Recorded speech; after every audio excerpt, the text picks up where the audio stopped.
There's something captivating about people who radiate balance. You know the ones. They seem unshaken no matter what life throws at them. Their smiles are genuine, their decisions thoughtful, and their lives feel peaceful. It's not that they don't face challenges. Oh, they do. But they've found a way to stand firm while others sway. The best part? Their secret isn't locked away in some mystical cave or reserved for monks sitting on a mountain peak. It's something that we can all practice, no matter where we are in life. Balance and fulfillment aren't about having everything perfect. They're about the small things. That calm that comes when you stop chasing after what doesn't matter and start focusing on what truly does. It's when your actions align with your heart, your mind, and your values. That's where the magic happens. Not the kind of magic that makes everything easy, but the kind that makes life meaningful. But finding balance in today's world, it's not for the faint of heart. There's always something pulling you in opposite directions, a demanding job, a buzzing phone, or that voice in your head saying you're not doing enough. You try to meet everyone's expectations while battling your own insecurities. Before you know it, you're burnt out, irritable, and wondering, how did life get so overwhelming? Let me share a story that might hit close to home. A story of imbalance, discovery, and transformation. It's not about some ancient philosopher or enlightened sage. It's about someone like you. Meet Sarah. She's in her late 30s with a decent job, 2 kids, and what most people would call a good life. But Sarah doesn't feel good. Not at all. Her days start with the blare of an alarm clock that pulls her out of restless sleep. From the moment her feet hit the floor, she's running. A quick shower, packing lunches, rushing the kids off to school, and squeezing into her car for a long, stressful commute. At work, it's a whirlwind of deadlines, emails, and meetings. Then, it's back home to a house that needs cleaning, kids who need attention, and a mountain of laundry that never seems to shrink.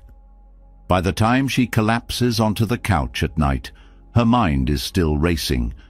Did I remember to pay that bill? What did my boss mean by that comment in the meeting? Am I spending enough time with the kids? Even when she's physically still, her mind won't stop running laps. And the weekends? They're no better. Soccer games, grocery shopping, fixing what's broken around the house. She's always doing, never being. Greater than. Sarah feels stuck in a cycle she can't break. She tells herself, this is just life. Everyone feels this way. But deep down, she knows it's not how life is supposed to feel. There's a heaviness in her chest, a longing for something more. Not more stuff. Not a bigger house. Not a fancier car. She wants more peace, more joy, more connection. But how? One afternoon, Sarah's youngest child, Max, asked her a simple question. "Mom, why are you always tired?" She didn't know how to respond. She wanted to say, "Because I work hard to give you a good life." But the words caught in her throat. Max wasn't asking about her work or her responsibilities. He was asking about her. Why did she always seem drained, absent, and preoccupied? Later that night, Sarah sat alone at the kitchen table, staring at the stack of bills she was too tired to sort through. She thought about Max's question. When had she become this version of herself? The mom who snapped at her kids, the colleague who half listened in meetings, the friend who never called back. It wasn't just about being tired. It was about being disconnected from her family, from her friends, from herself. She reached for her phone, scrolling aimlessly, when she came across a video about finding balance. It wasn't flashy or dramatic, just someone talking about simple ways to create a life that felt calmer, more centered, and deeply fulfilling.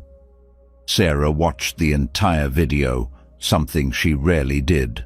For the first time in months, she felt something stir inside her, not guilt or frustration, but hope.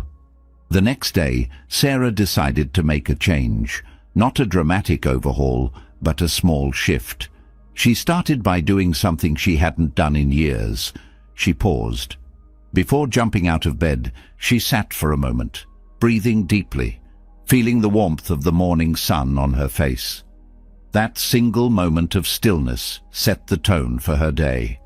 She didn't feel rushed or frantic. She felt present. Over the weeks, Sarah added more small changes. She set aside 5 minutes in the morning to focus on her breath. She practiced saying no to commitments that didn't align with her priorities. She spent her lunch breaks walking in the park instead of scrolling through her phone. And every evening, she wrote down one thing she was grateful for. Greater than. At first it felt unfamiliar, like learning a new language. But as the days turned into weeks, Sarah noticed something incredible. She wasn't just surviving, she was living. The weight in her chest lifted.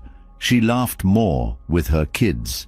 She listened more intently to her friends.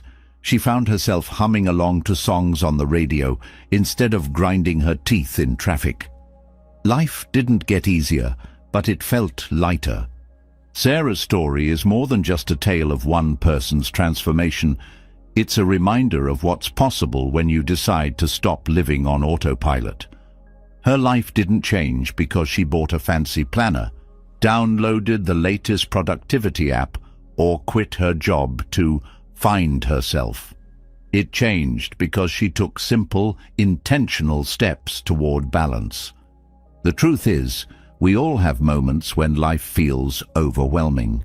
The demands pile up, the noise grows louder, and we lose sight of what truly matters. But just like Sarah, you can make small shifts that lead to big changes. You can create a life where balance and fulfillment aren't just distant dreams. They're part of your everyday reality. This journey isn't about perfection. It's not about getting everything right all the time or eliminating every ounce of stress. It's about finding the middle ground, the sweet spot where you feel connected to yourself, the people around you, and the present moment. So as we explore these timeless practices together, keep Sarah's story in mind. Let it remind you that balance isn't reserved for the extraordinary. It's for anyone willing to take that first step.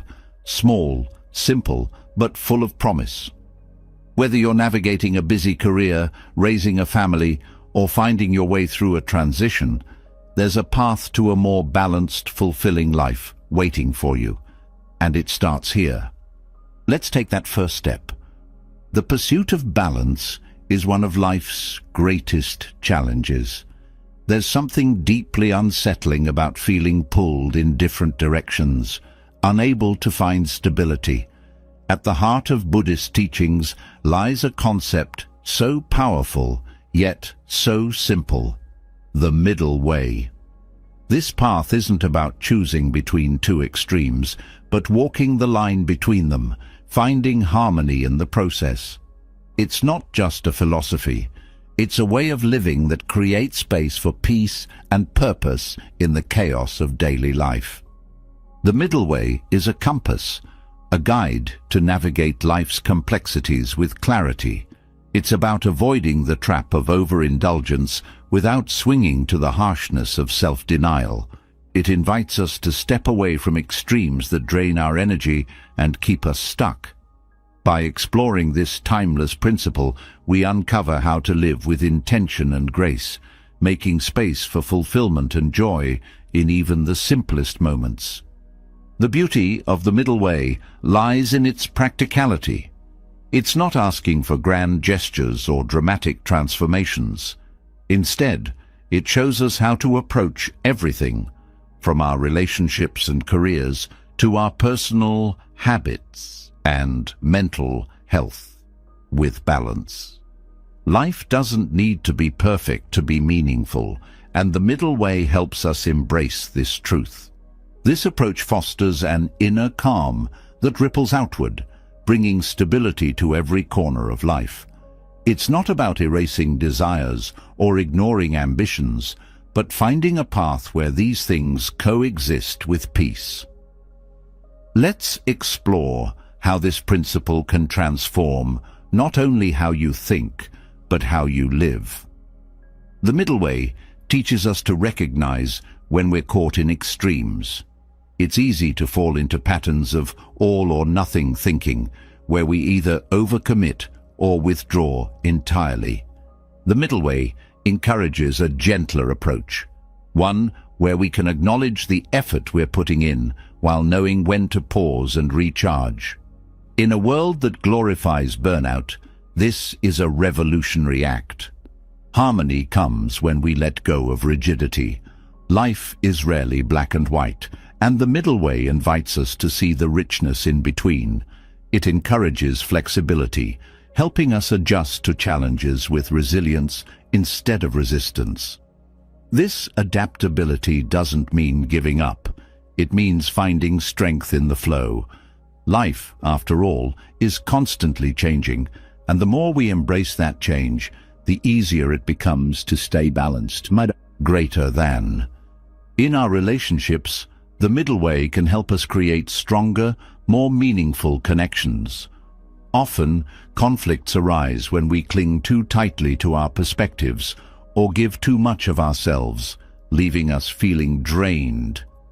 The middle way invites us to listen, to find common ground, and to give without losing ourselves. It's about mutual respect and understanding, creating a foundation for relationships that uplift instead of weigh us down. This principle also transforms how we view success. The pursuit of achievement often pushes people to extremes, sacrificing health, relationships, or mental peace for the sake of making it. The middle way doesn't deny ambition. It simply asks us to redefine it. Success becomes less about external validation and more about living in alignment with your values. It's about pursuing goals with determination while keeping space for rest, reflection, and joy. The middle way is deeply tied to mindfulness. By staying present, we can notice when we're tipping into extremes and gently bring ourselves back. It's a practice of self-awareness, where we learn to recognize our patterns without judgment. When stress builds, instead of reacting impulsively, we pause and reflect. This moment of awareness can make all the difference, allowing us to choose a balanced response over a destructive one. In daily life, the middle way helps us simplify. We often fill our schedules and minds with more than we need, convinced that doing more will bring us closer to happiness. The middle way encourages us to step back and question this belief.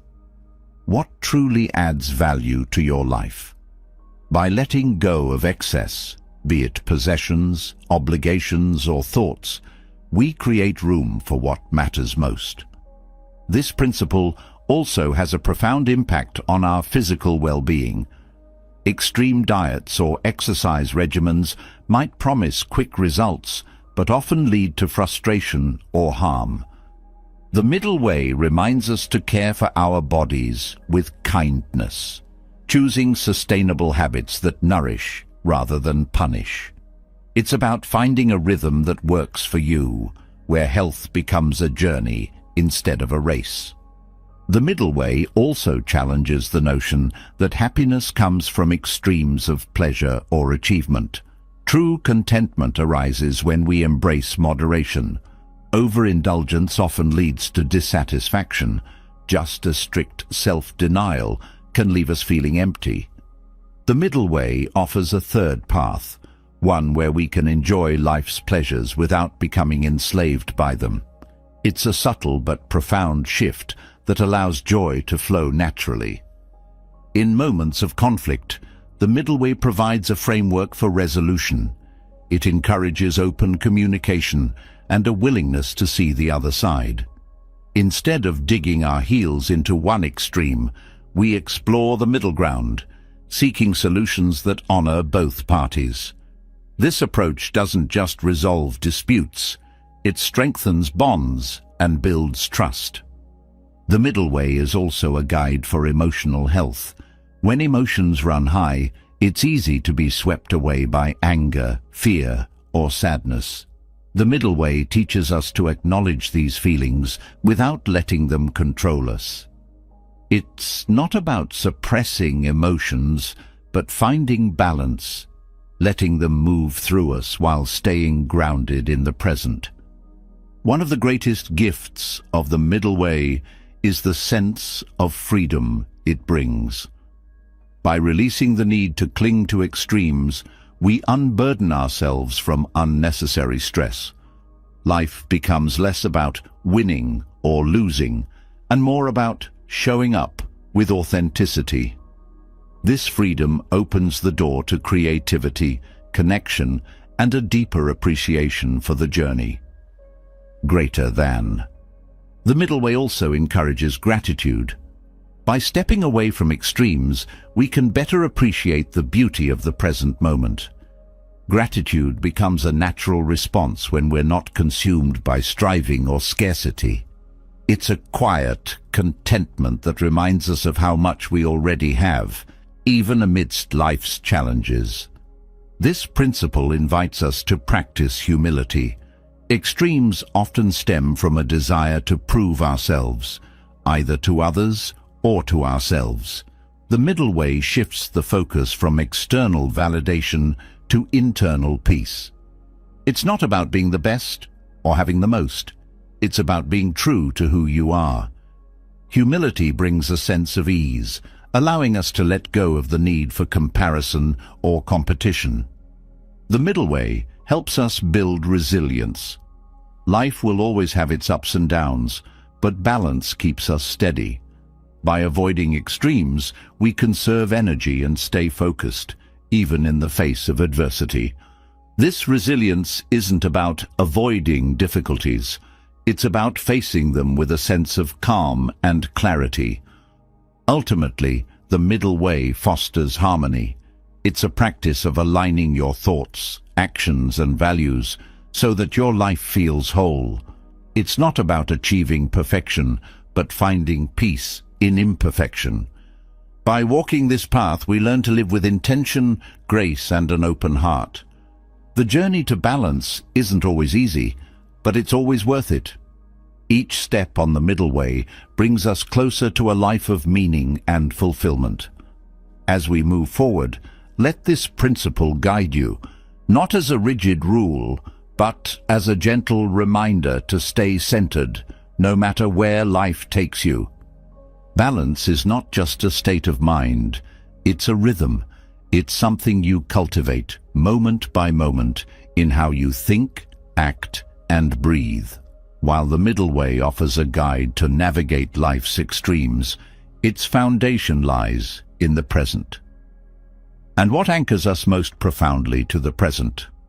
The breath. Breathing is so simple, so constant, that we often forget its power.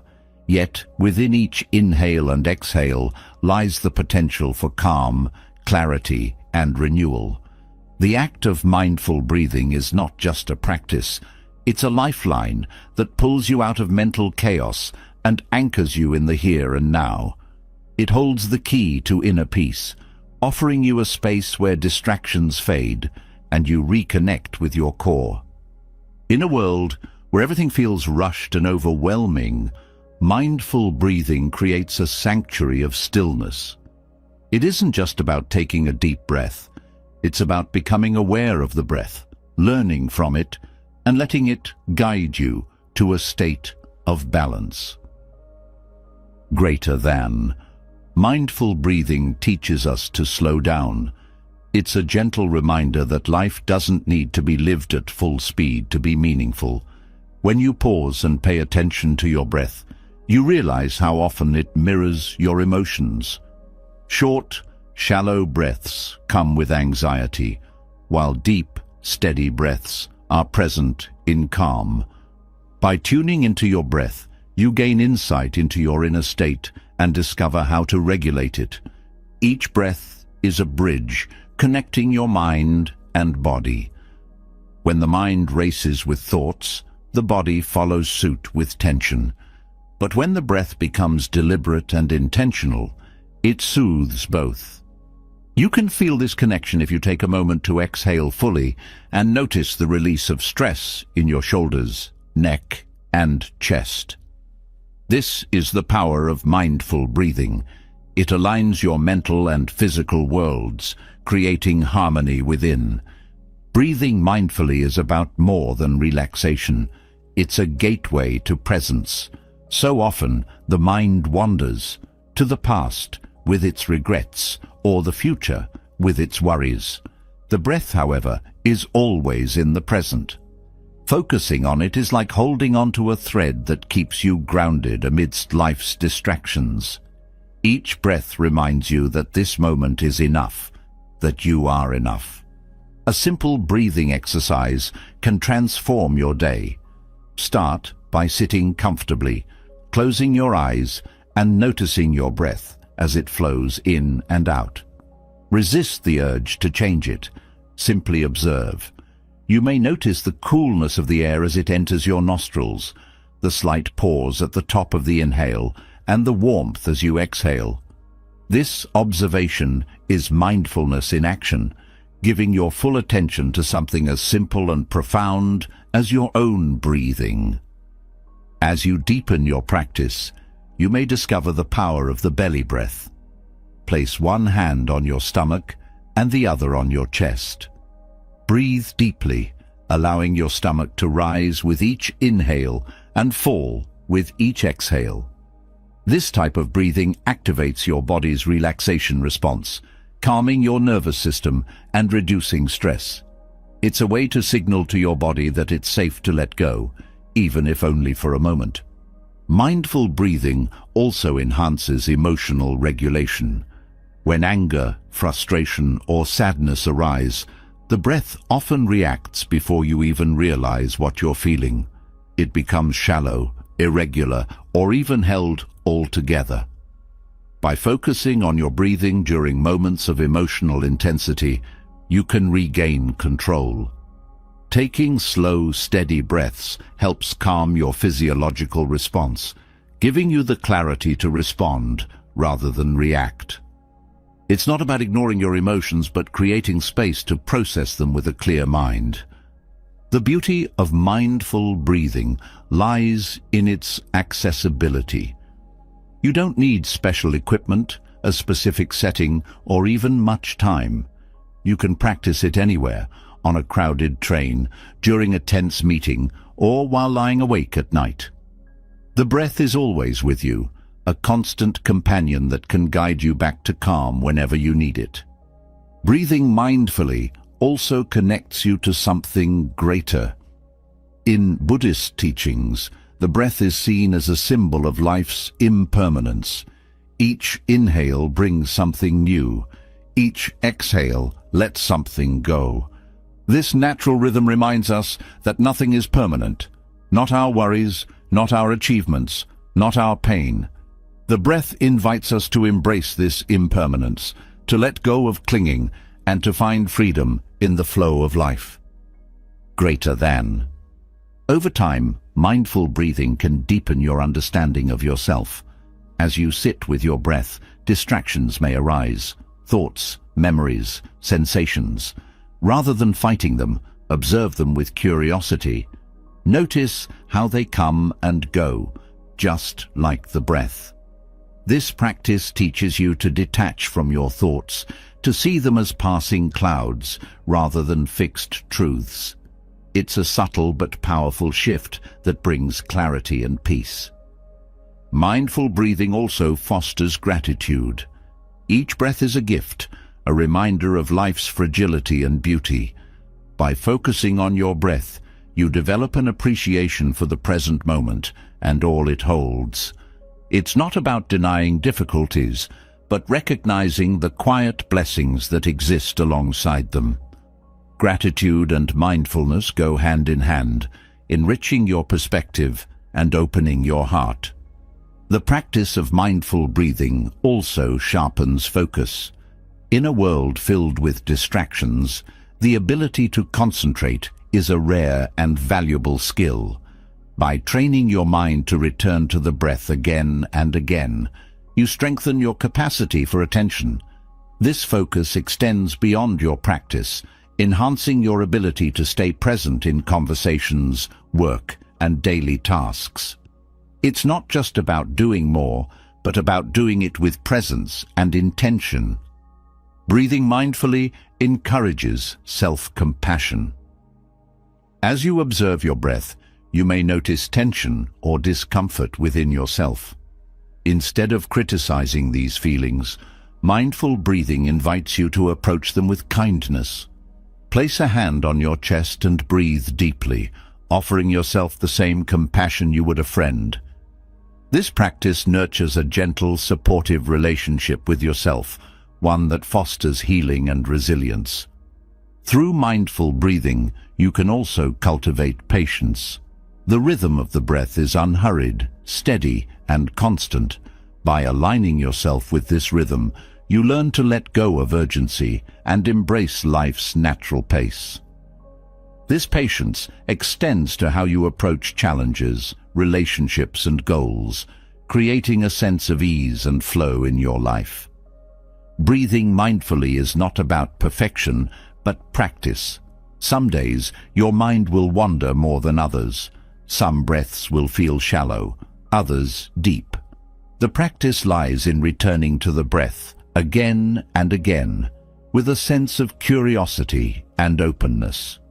Each return strengthens your ability to stay present, to let go of judgment, and to embrace the moment as it is. The breath is a teacher, showing us that peace is not something we find, but something we cultivate. It reminds us that no matter how chaotic life becomes, there is always a quiet place within us that we can return to. This inner peace is not distant or unreachable. It's as close as your next breath. By practicing mindful breathing, you create a life that is not only balanced, but deeply fulfilling, one breath at a time. The breath, simple yet profound, teaches us to stay grounded in the present. But what about the deeper undercurrents of life that ripple beneath it? Beneath the surface of daily living lies a universal truth. Life is filled with challenges, discomfort, and moments of hardship. This isn't a flaw in existence, it's part of being human.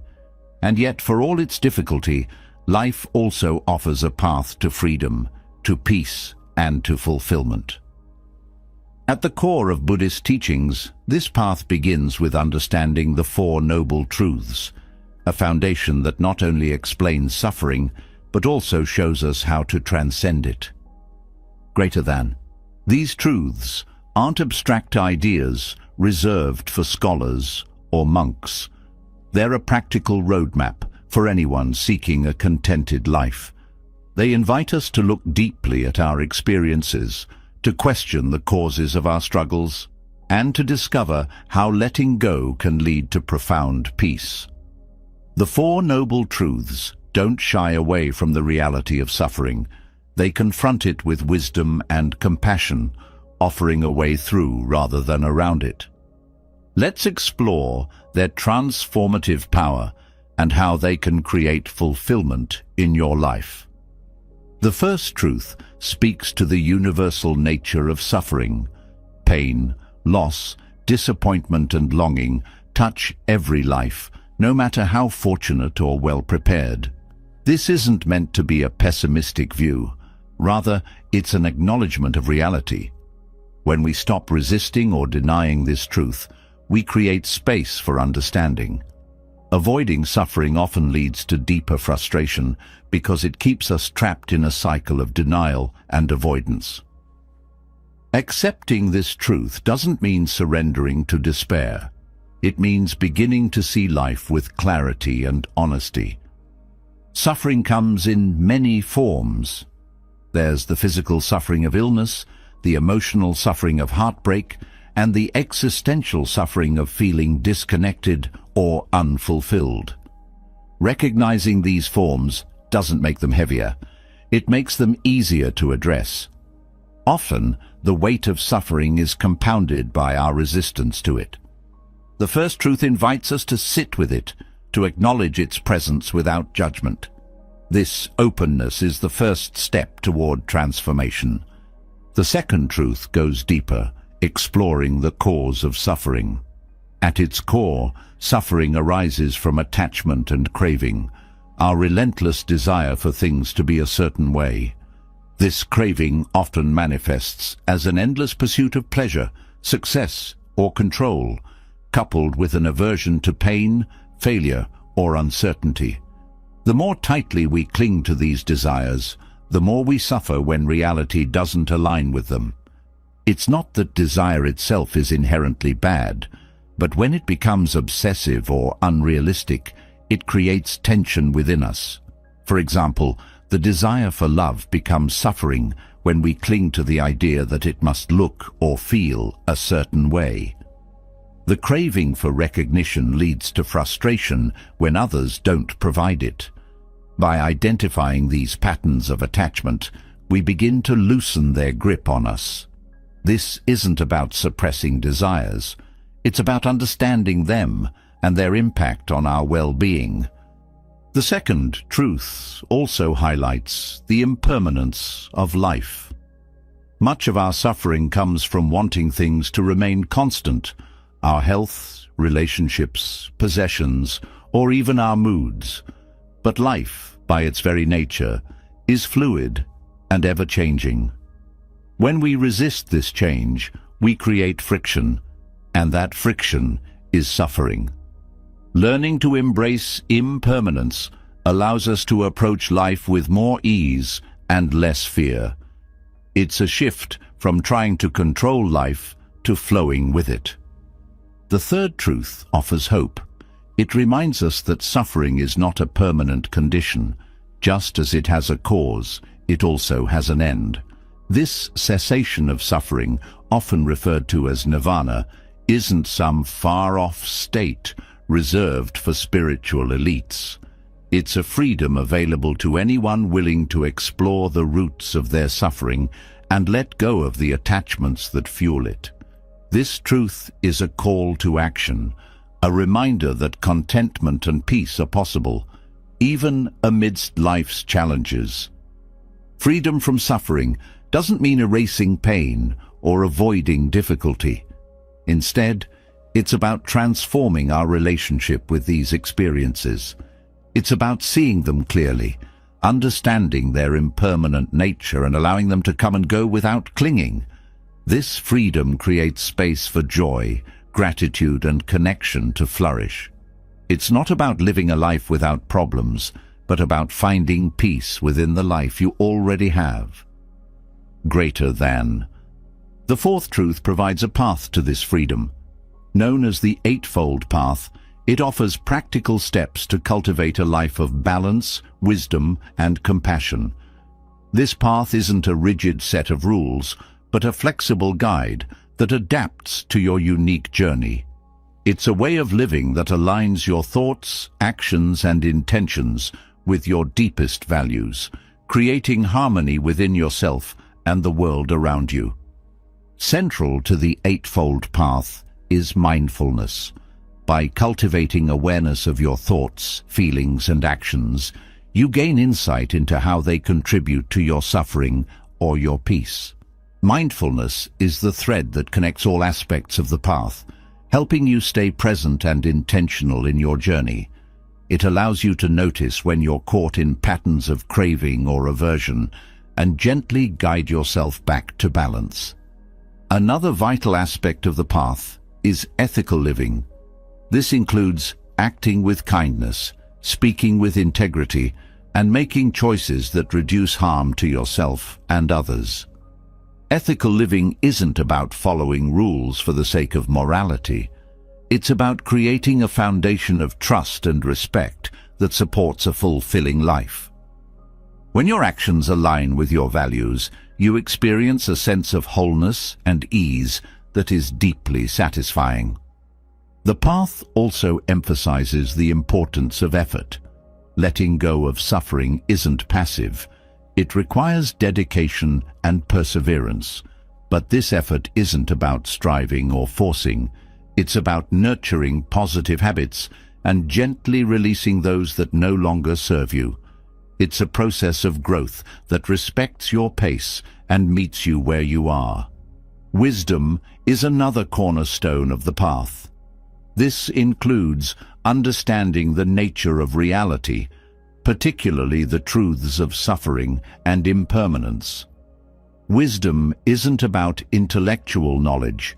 It's about seeing life clearly and responding with compassion and balance. It's the kind of understanding that transforms how you approach challenges, relationships, and even your own mind. As you walk this path, you begin to notice subtle shifts in your life. You may find yourself reacting less to small annoyances, appreciating moments of connection more deeply, or feeling a sense of contentment that isn't tied to external circumstances. These changes aren't dramatic or sudden. They're quiet, steady, and profoundly transformative. The Four Noble Truths remind us that suffering is not a sign of failure or weakness. It's part of being human. But they also remind us that we don't have to stay stuck in it. Through understanding, intention, and practice, we can move toward a life of greater balance and fulfillment. These truths are not just teachings to be studied, they're tools to be lived. Each step you take along this path is a step toward freedom, not just from suffering, but toward a deeper connection with yourself and the world around you. Understanding the Four Noble Truths opens the door to a profound shift in how we view and approach life's challenges. Yet, even as we learn to navigate suffering and seek freedom from it, there remains a vital piece of the puzzle: how we treat ourselves and others. Compassion, the ability to hold both ourselves and others with kindness, is not just a response to suffering, it's a way to transcend it. This is where loving-kindness meditation, or metta, offers a transformative practice. Greater than. Metta meditation isn't just about fostering goodwill toward others. It begins with you. It's about softening the harsh judgments you hold against yourself, silencing the inner critic, and opening your heart to the possibility of unconditional kindness. At its core, it's a practice that cultivates warmth, connection, and forgiveness, not as abstract ideals, but as tangible experiences you can feel and share.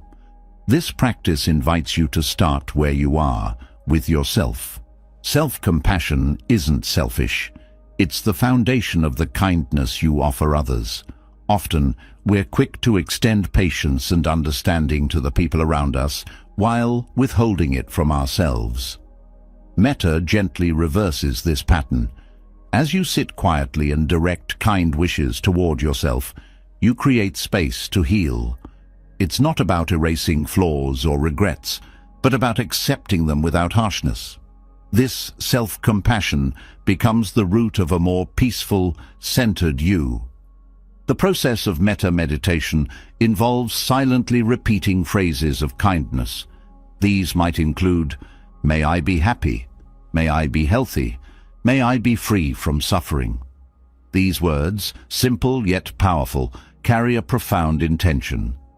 With each repetition, you plant seeds of compassion in your heart, nurturing them with your focus and sincerity. Over time, this practice softens the barriers you've built against your own worthiness, allowing self-love to grow naturally. As you cultivate compassion for yourself, the practice expands outward. After offering kindness to yourself, you direct the same goodwill towards someone you care about. This step strengthens the bond you share, even if that person isn't physically present. By wishing them happiness, health, and freedom, You deepen your connection on a level that transcends words. It's a quiet act of generosity that transforms how you relate to those closest to you. But metta doesn't stop with loved ones. It challenges you to extend kindness to those you feel neutral toward. Strangers, acquaintances, people who cross your path without much interaction. Offering them the same wishes reminds you of your shared humanity. It breaks down the invisible walls that keep us disconnected and fosters a sense of belonging. This practice is a gentle nudge toward seeing others not as separate, but as part of the same web of existence.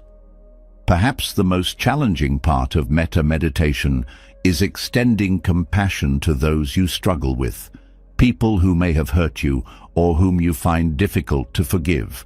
It's natural to resist this step, to feel that some people don't deserve your kindness. But metta is not about excusing harmful actions or denying pain. It's about releasing the heavy burden of resentment and anger that you carry. When you wish for someone's happiness, you're not condoning their behavior. You're freeing yourself from the grip of negativity.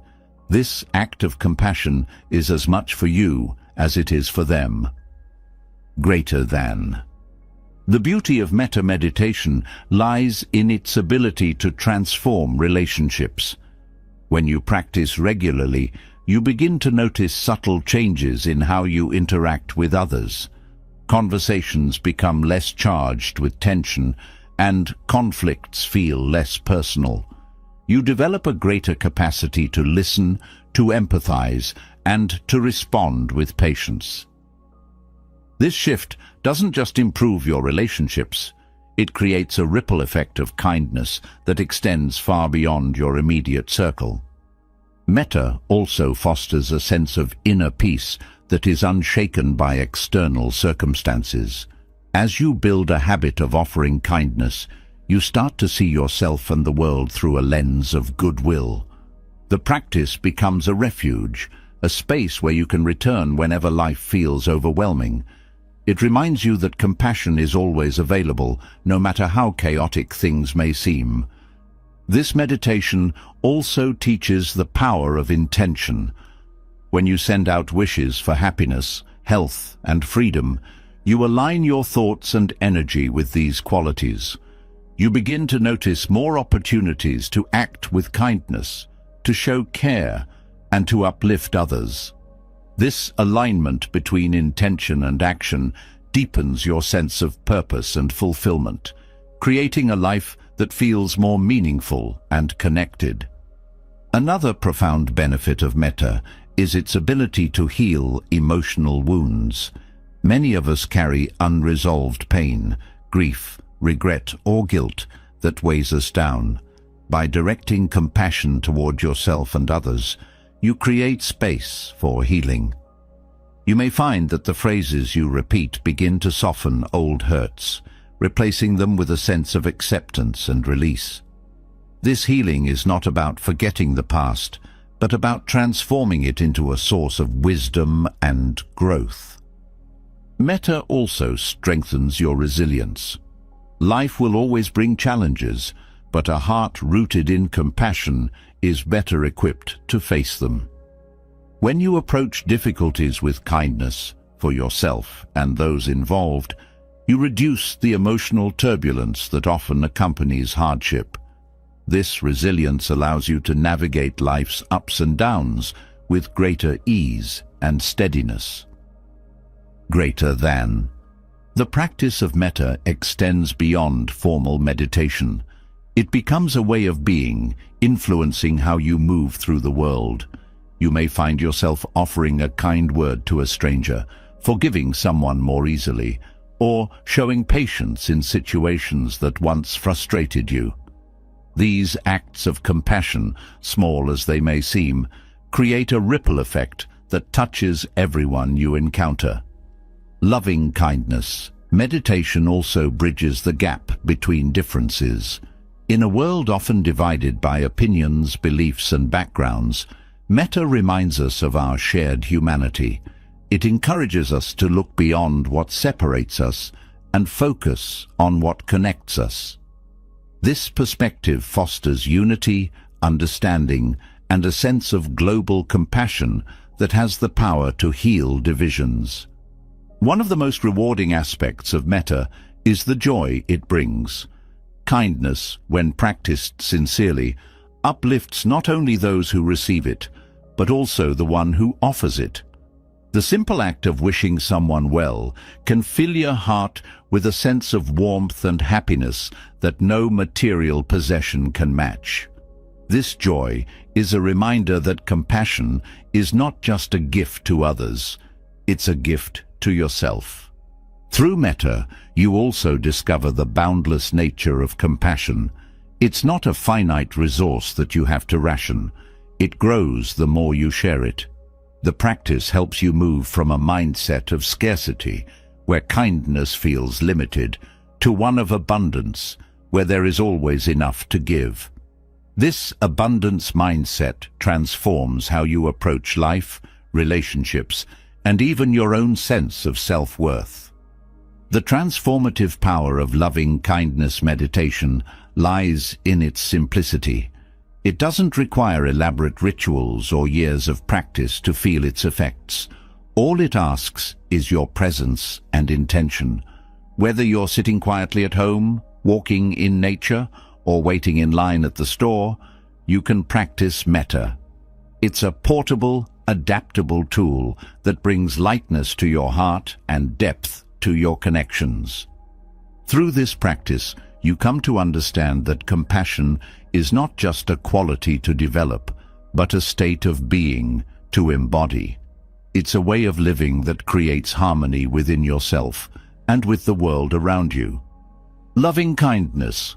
Meditation reminds us that no matter how fragmented life may feel, kindness has the power to weave it back together, one heartfelt wish at a time. Compassion taught through loving kindness. Meditation opens our hearts to others and ourselves, yet there's a deeper truth woven into this practice. Much of our suffering arises from the things we hold on to too tightly.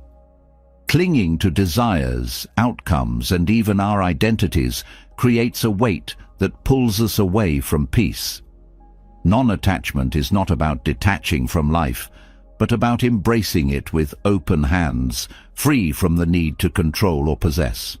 It's the art of letting go, not in loss, but in liberation. When we talk about attachment, it's not just about physical possessions or relationships.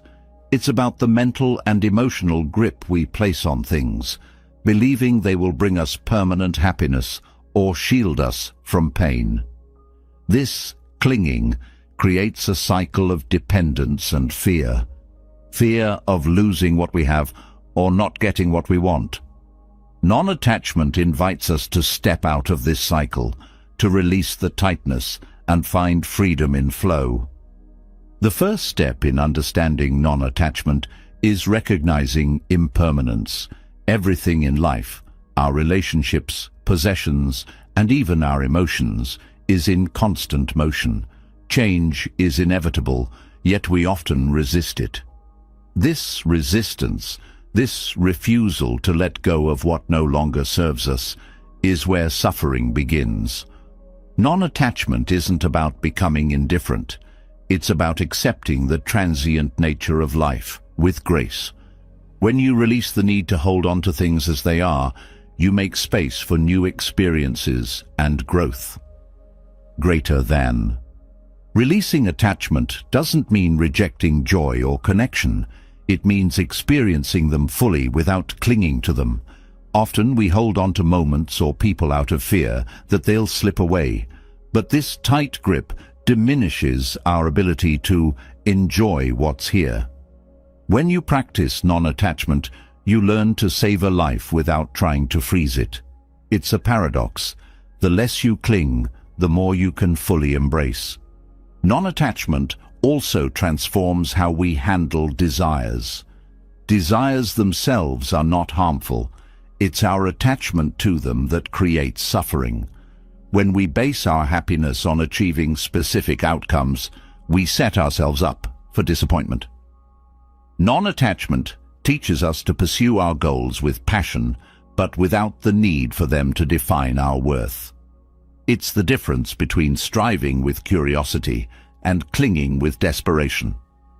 Another layer of non-attachment involves letting go of aversions. Just as we cling to what we want, we push away what we dislike. This rejection creates tension as we spend energy avoiding discomfort or pain. Non-attachment asks us to approach even the unpleasant parts of life with openness. Instead of running from challenges, we face them with a calm mind, recognizing that they too are temporary. This acceptance reduces the grip they have on us. Practicing non-attachment with relationships can feel especially challenging. We often equate love with possession, believing that holding on tightly shows we care. But true connection comes from freedom, not control. Non-attachment allows us to love deeply while respecting individuality and change. It's about supporting each other's growth without the fear of loss dictating our actions. This type of love creates bonds that are genuine and enduring. Non-attachment also applies to our sense of self. We hold tightly to identities, roles, and labels, believing they define who we are. When these identities are challenged or change, it can feel destabilizing. Non-attachment invites us to see beyond these constructs, to recognize that who we are is not limited to what we do or how others see us. This realization is profoundly freeing, allowing us to live authentically and without fear of judgment. Another area where non-attachment is transformative is in our relationship with material possessions. Consumer culture often ties self-worth to what we own, leading to endless cycles of accumulation. But possessions, like everything else, are impermanent. Non-attachment doesn't mean rejecting material things. It means understanding their place. When we stop equating possessions with happiness, we find joy in simplicity and gratitude for what we have, rather than constantly seeking more. Non-attachment also reshapes how we approach challenges and setbacks. When we cling to a specific outcome, failure feels devastating. But when we release the need for things to go a certain way, we open ourselves to the lessons within every experience. Setbacks become opportunities for growth rather than reasons to despair. This perspective doesn't just reduce suffering, it builds resilience and adaptability. In daily life, non-attachment helps us navigate conflicts with clarity. Often disagreements arise because we're clinging to being right or proving a point. When we let go of the need to control the narrative, we create space for understanding and resolution. This doesn't mean giving up your values. It means approaching conflicts with an open mind and a willingness to find common ground. Greater than. Non-attachment also strengthens our ability to live in the present. Clinging often pulls us into the past or propels us into the future, robbing us of the now. By letting go of what was and what could be, we anchor ourselves in the moment. This presence enhances our awareness and allows us to experience life fully without the weight of regrets or worries. Letting go doesn't happen overnight. It's a practice, one that requires patience and self-compassion. Start small. Release a minor grievance, declutter a space, or reflect on an old habit you no longer need. Each act of letting go builds the muscle of non-attachment, making it easier to apply to bigger areas of life. The key is consistency, approaching the practice with curiosity rather than pressure. Non-attachment is also deeply tied to gratitude. When you're not focused on holding on to more, you begin to notice and appreciate what's already here. Gratitude shifts your perspective from lack to abundance, helping you see that you have enough and are enough. This mindset fosters a contentment that is unshaken by external circumstances. Another aspect of non-attachment is learning to let go of expectations, not just of others, but of yourself. Often we set rigid standards that create unnecessary pressure and self-criticism. By releasing these expectations, you allow yourself to grow and evolve naturally, free from the weight of self-imposed demands. This doesn't mean abandoning ambition. It means pursuing it with flexibility and grace. Non-attachment also encourages us to reflect on the stories we tell ourselves. These narratives often shape our perceptions and reactions, creating attachment to specific ideas of who we are or what life should be. By questioning these stories, we uncover deeper truths and let go of the limiting beliefs that hold us back. This process is both liberating and empowering, opening new possibilities for how we live and relate to the world. Greater than. In moments of stillness, non-attachment becomes most profound. When you sit quietly and observe your thoughts, you realize how fleeting they are, like clouds passing through the sky. This realization helps you see that you're not your thoughts, emotions, or circumstances. You are the observer, free to let these things come and go without being consumed by them. This awareness is the essence of freedom. Non-attachment is not about disengaging from life. It's about engaging with it more fully. When you let go of the need to control, possess, or avoid, you create space for flow, joy, and connection. Life becomes less about clinging to outcomes and more about embracing the journey. This shift doesn't just bring balance, it brings peace, a peace that remains no matter what changes come. Letting go through non-attachment creates space for freedom and balance, but in that space lies a profound opportunity to notice deeply and genuinely the richness of life. Gratitude takes this space and fills it with light. It shifts our focus from what we lack to what we have, uncovering a quiet joy that runs through every moment. In Buddhist teachings, gratitude is not simply about saying thank you, but about awakening to the abundance that surrounds us and recognizing the beauty in both the ordinary and extraordinary.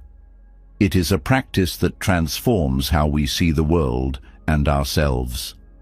Gratitude begins with awareness. Often, life's blessings are so woven into our routines that we overlook them entirely. The ability to breathe deeply, to see the colors of the sunrise, to hear the laughter of a friend. These are gifts that go unnoticed when we focus solely on what we wish we had. Gratitude calls us to pause, to shift our attention, and to recognize these gifts as they are. It's not about creating something new, but uncovering what is already there, waiting to be appreciated. This practice also teaches us to reframe challenges. Difficult moments, while uncomfortable, often hold hidden lessons or opportunities for growth. Gratitude doesn't deny the pain of these experiences, but acknowledges the wisdom they can bring. It invites us to ask, what is this teaching me? Or how has this shaped me? In this way, even hardship becomes part of the abundance we recognize, deepening our resilience and perspective. Gratitude in Buddhism is closely tied to the concept of interdependence. Nothing exists in isolation, and everything we have is connected to others. The food we eat, the clothes we wear, the roof over our heads. All these come from the efforts of countless people. When we practice gratitude, we begin to see these connections more clearly. We realize that our lives are supported by a vast web of generosity, and this awareness fosters a sense of humility and responsibility. By cultivating gratitude, we also deepen our compassion. When we recognize the abundance in our own lives, we become more attuned to the needs of others. Gratitude and generosity feed into one another, creating a cycle of giving and receiving. This cycle doesn't just benefit those around us, it enriches our own sense of purpose and fulfillment. Giving becomes a natural expression of gratitude, a way to share the abundance we've come to see. Greater than. The practice of gratitude can start with something as simple as reflection. Taking a moment each day to acknowledge what you are thankful for begins to shift your mindset. These moments don't need to be grand. Often, the smallest details carry the most weight. A kind word, a warm meal, or even the feeling of sunlight on your skin can become a source of gratitude when you bring your awareness to it. Over time, this practice rewires your brain to notice and appreciate more of these moments, creating a lasting sense of contentment. Gratitude also invites us to let go of comparison. Much of our dissatisfaction stems from looking at what others have and feeling that we fall short. Gratitude redirects our attention to our own lives, showing us that we already have enough. This shift doesn't just reduce envy, it nurtures a sense of inner peace that is unaffected by external circumstances. When you focus on what is rather than what isn't, you step out of the cycle of comparison and into a space of acceptance. In relationships, gratitude strengthens bonds. When we express appreciation for others, we create a foundation of trust and connection. A simple thank you can transform interactions, turning routine exchanges into moments of shared warmth. This practice also helps us see the good in others, even during conflicts. By focusing on what we value about someone rather than what frustrates us, we build a bridge of understanding that fosters harmony and respect. Gratitude also changes how we approach the future. Often we tie our happiness to goals or achievements, believing that fulfillment lies somewhere ahead. Gratitude grounds us in the present, reminding us that joy is not something to chase, but something to notice. This doesn't mean abandoning ambition. It means pursuing it with a sense of abundance rather than lack. When you appreciate what you have now, the path forward becomes less about filling a void and more about building on a foundation of contentment. Practicing gratitude also cultivates mindfulness. When you focus on what you're grateful for, you naturally become more present. You notice the details of your day, the colors, textures and sounds that might otherwise fade into the background. This presence deepens your connection to life, allowing you to experience it fully rather than rushing through it. Gratitude and mindfulness reinforce one another, creating a cycle of awareness and appreciation that enriches every moment. Gratitude also has a profound effect on how we view ourselves. Often, we are our own harshest critics, focusing on what we lack or what we've done wrong. Gratitude shifts this perspective, encouraging us to acknowledge our strengths, achievements, and efforts. It teaches us to be kinder to ourselves, to recognize that we are enough, just as we are. This self-compassion creates a foundation for growth, allowing us to move forward with confidence and grace. One of the most transformative aspects of gratitude is its ability to bring light into darkness. In times of loss or difficulty, gratitude may feel impossible, but it is in these moments that it can be most powerful. By finding even a single thing to be thankful for, a supportive friend, a moment of peace, or a lesson learned, we begin to shift our focus from despair to hope. This practice doesn't erase the pain, but softens its edges, reminding us that there is still goodness to be found. Gratitude also connects us to nature. The natural world offers countless gifts: the air we breathe, the food we eat, the beauty that surrounds us.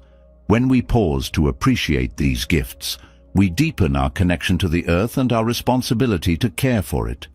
Gratitude for nature fosters a sense of stewardship, reminding us that our well-being is intertwined with the health of the planet. Greater than. In Buddhist teachings, gratitude is often expressed through rituals and offerings. These acts symbolize respect and appreciation for the teachings, the community, and the path.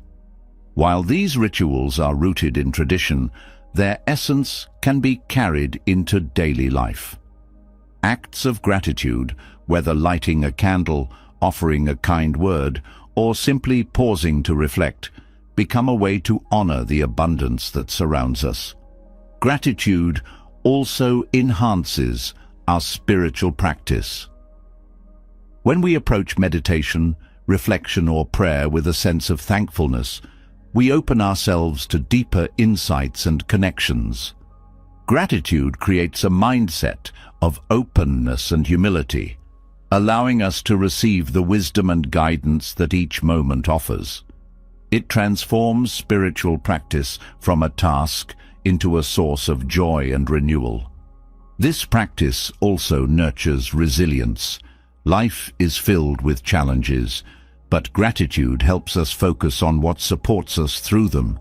It reminds us that even in difficult times, there is still beauty, kindness, and hope. This perspective doesn't eliminate hardship, but gives us the strength to face it with courage and grace. Ultimately, gratitude is about connection. Connection to ourselves, to others, and to the world around us. It dissolves barriers, fostering a sense of unity and belonging. When we practice gratitude, we tap into a wellspring of joy and peace that is always available, no matter the circumstances. This practice aligns with Buddhist teachings, reminding us that true abundance is not found in external things, but in the simple act of appreciating what is already here. Through gratitude, we discover a richness that fills not only our lives, but the lives of those around us. Gratitude teaches us to see the beauty in life, grounding us in the present and fostering connection. But sometimes, the simplest acts of mindfulness, like walking, can also become a gateway to a deeper awareness. Walking meditation is not about getting from one place to another. It's about being fully present with every step, every sensation, and every breath. It's a practice that unites mind, body, and spirit, turning the act of moving into a profound experience of alignment and peace. Walking is something most people do without thought. It's part of daily life, a way to move through the world. Yet, in this very simplicity lies an extraordinary opportunity.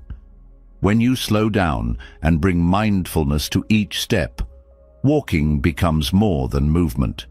It becomes a practice of presence. Each step connects you to the ground, to your breath, and to the moment. Walking meditation transforms the mundane into the meaningful, offering a way to reconnect with yourself and the world around you. Greater than. In walking meditation, the body leads the mind into stillness. Unlike sitting meditation, where stillness creates focus, walking meditation uses movement to anchor you. The rhythm of your steps becomes a natural point of attention, a way to gently guide your wandering mind back to the present. Each footfall becomes a reminder to return, to let go of distractions, and to simply be here. The repetition is soothing, like the ebb and flow of the ocean, creating a steady foundation for mindfulness. This practice invites you to notice the sensations of walking, the feel of your feet touching the ground, the shift of your weight, the way your body moves in harmony. Often we move through life disconnected from our bodies, focused on thoughts or tasks. Walking meditation brings you back, helping you inhabit your body fully. This awareness creates a sense of grounding and stability, reminding you that no matter what is happening, you are here, supported by the earth beneath you. Walking meditation also enhances your connection to your breath. As you walk slowly and mindfully, your breath naturally syncs with your movements. This synchronization creates a sense of flow, aligning your internal rhythm with your external actions.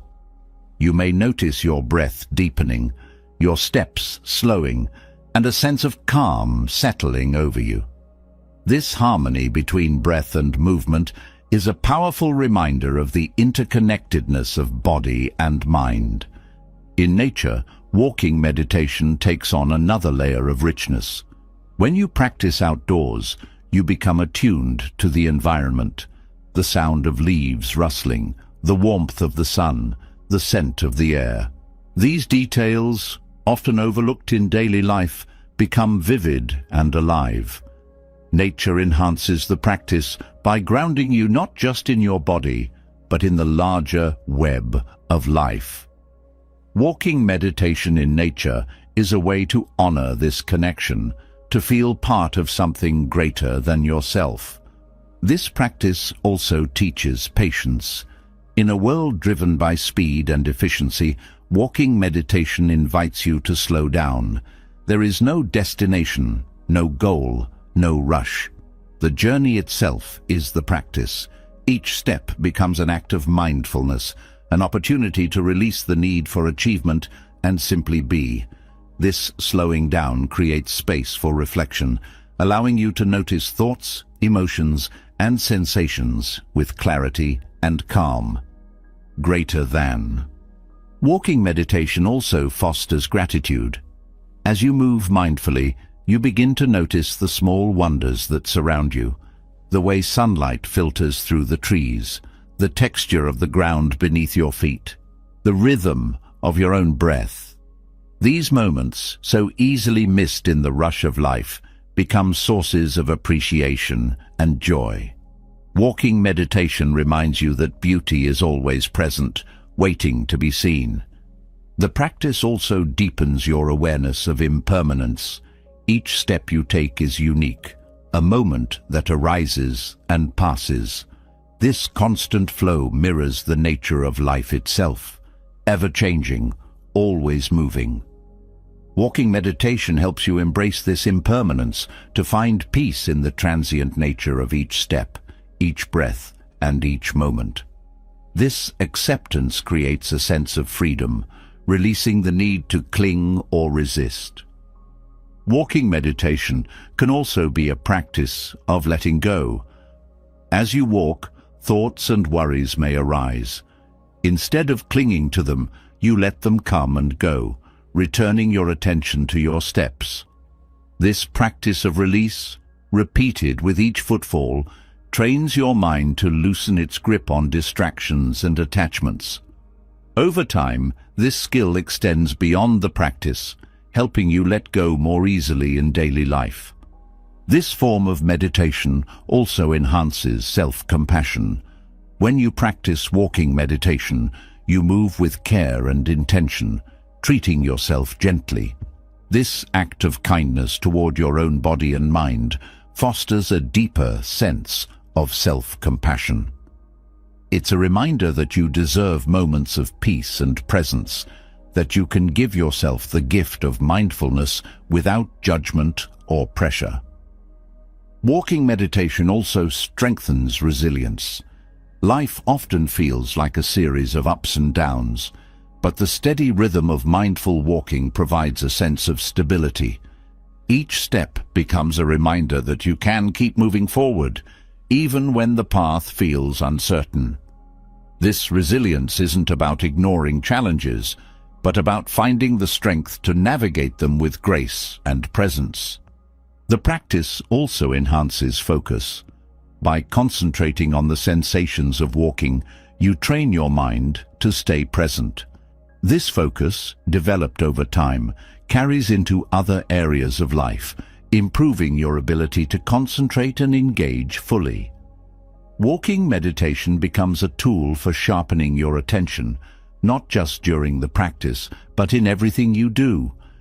This form of meditation also fosters a sense of freedom. When you walk mindfully, you release the weight of expectations and distractions, stepping into a space of openness and ease. This freedom is not about escaping life, but about engaging with it fully, without the burden of judgment or hurry. Walking meditation becomes a reminder that freedom is not found in doing more, but in being present with what is. Walking meditation can also be a communal practice. Practicing with others creates a sense of shared presence, a connection that deepens the experience. In a group, the collective rhythm of steps becomes a powerful reminder of our interconnection. This communal aspect fosters a sense of belonging, reminding us that mindfulness is not just an individual journey, but a shared one. Incorporating walking meditation into daily life is simple yet transformative. You don't need a special place or a set amount of time. You can practice while walking to work, during a lunch break, or even in your own home. The key is intention, to bring awareness to each step, to let go of distractions, and to fully engage with the act of walking. This practice turns even the most ordinary moments into opportunities for mindfulness and peace. Greater than. Walking meditation also deepens your understanding of yourself. As you walk mindfully, you may notice patterns in your thoughts or emotions. These insights, gathered without judgment, help you understand your inner world more clearly. This self-awareness is not about fixing or changing, but about seeing yourself with honesty and compassion. It's a way to grow closer to yourself, step by step. Ultimately, walking meditation aligns mind, body, and spirit in a way that few practices can. It's a reminder that mindfulness doesn't require stillness. It can be found in movement, in the rhythm of your steps, in the connection between your breath and the world around you. Walking meditation transforms something as simple as taking a step into a profound act of presence, grounding you in the here and now with a sense of balance, peace, and connection. Walking meditation teaches us to align mind, body, and spirit, to embrace the simplicity and beauty of the present moment. But mindfulness extends beyond movement. It flows into every choice we make, shaping the way we live. The concept of mindful consumption takes this awareness and applies it to what we take into our lives, what we eat, what we watch, what we hear, and even what we surround ourselves with. Every decision about what we consume has the power to either nourish us or drain us. In the busyness of modern life, this practice offers a way to step back, reflect, and make choices that align with balance and peace. Mindful consumption begins with awareness. It's so easy to slip into autopilot, grabbing whatever is convenient or entertaining without considering its impact. But when you pause and pay attention to what you're consuming, you start to notice patterns. Are you eating food that supports your health, or relying on quick fixes that leave you feeling depleted? Are you consuming media that informs and inspires, or content that adds stress and negativity to your mind? Awareness is the first step toward making choices that truly serve you. Food is one of the most direct ways we engage with mindful consumption. Eating isn't just about fueling the body. It's an opportunity to nurture yourself. When you approach food mindfully, you notice the colors, textures, and flavors.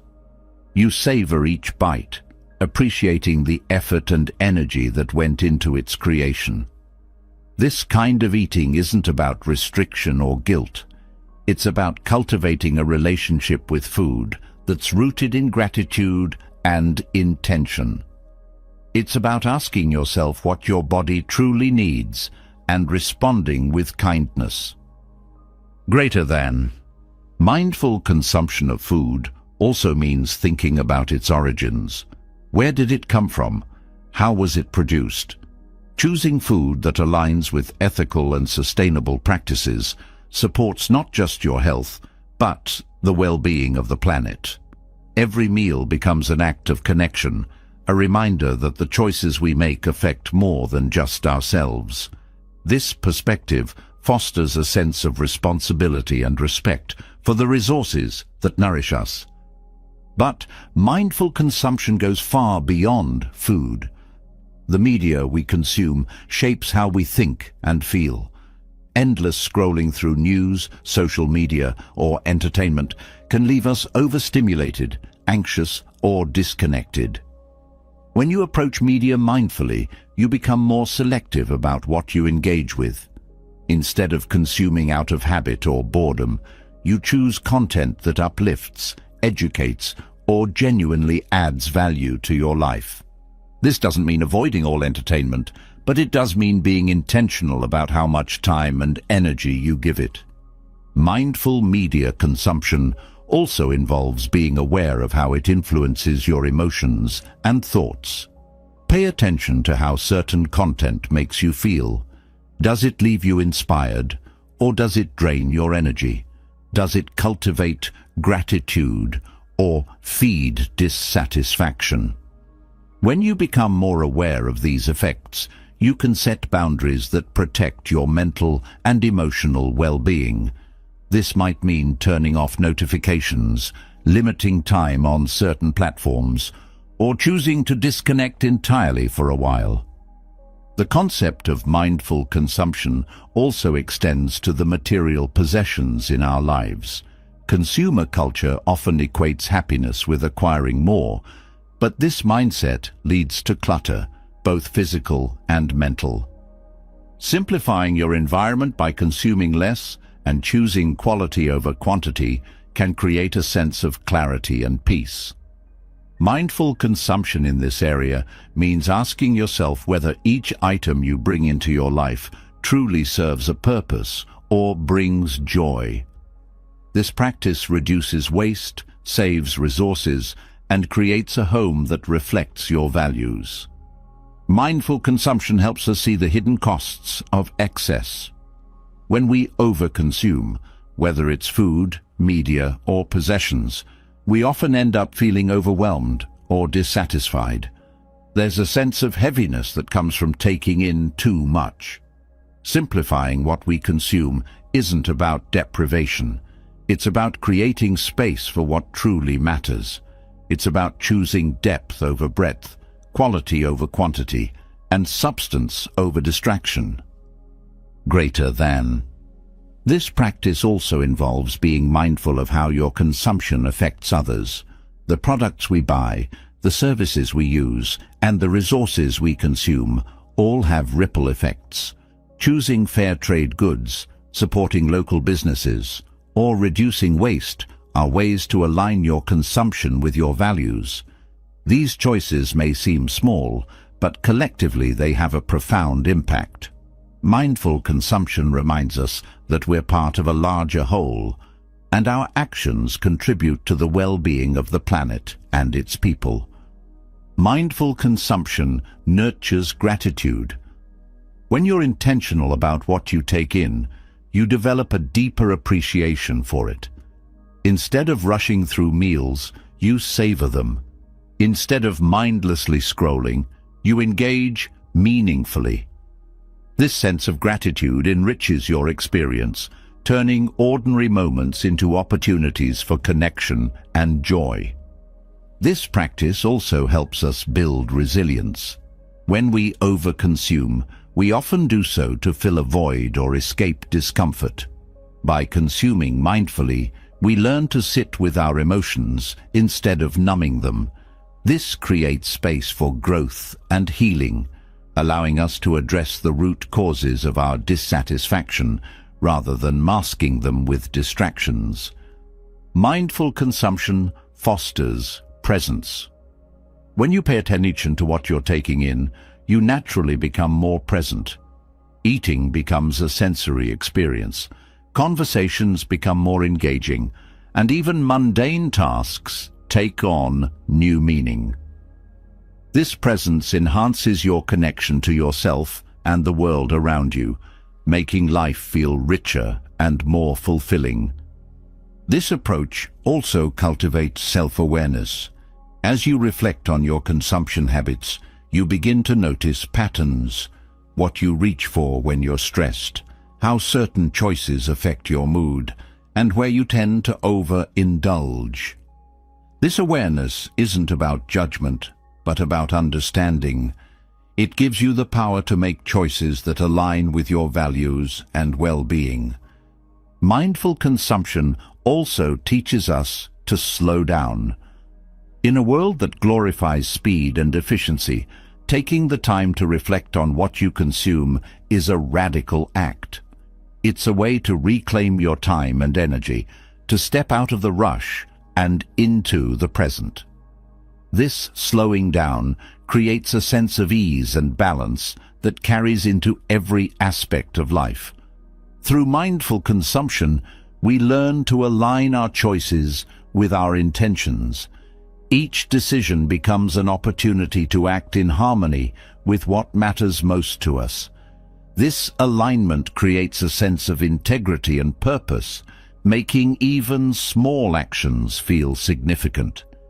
It's a reminder that how we consume is a reflection of how we live. Mindful consumption also deepens our connection to nature. When we choose sustainable practices or reduce waste, we honor the planet's resources and the interdependence of all life. This connection fosters a sense of stewardship, reminding us that our well-being is intertwined with the health of the earth. Consuming mindfully becomes an act of care, not just for ourselves, but for future generations. At its core, mindful consumption is about making space for clarity, for connection, for joy.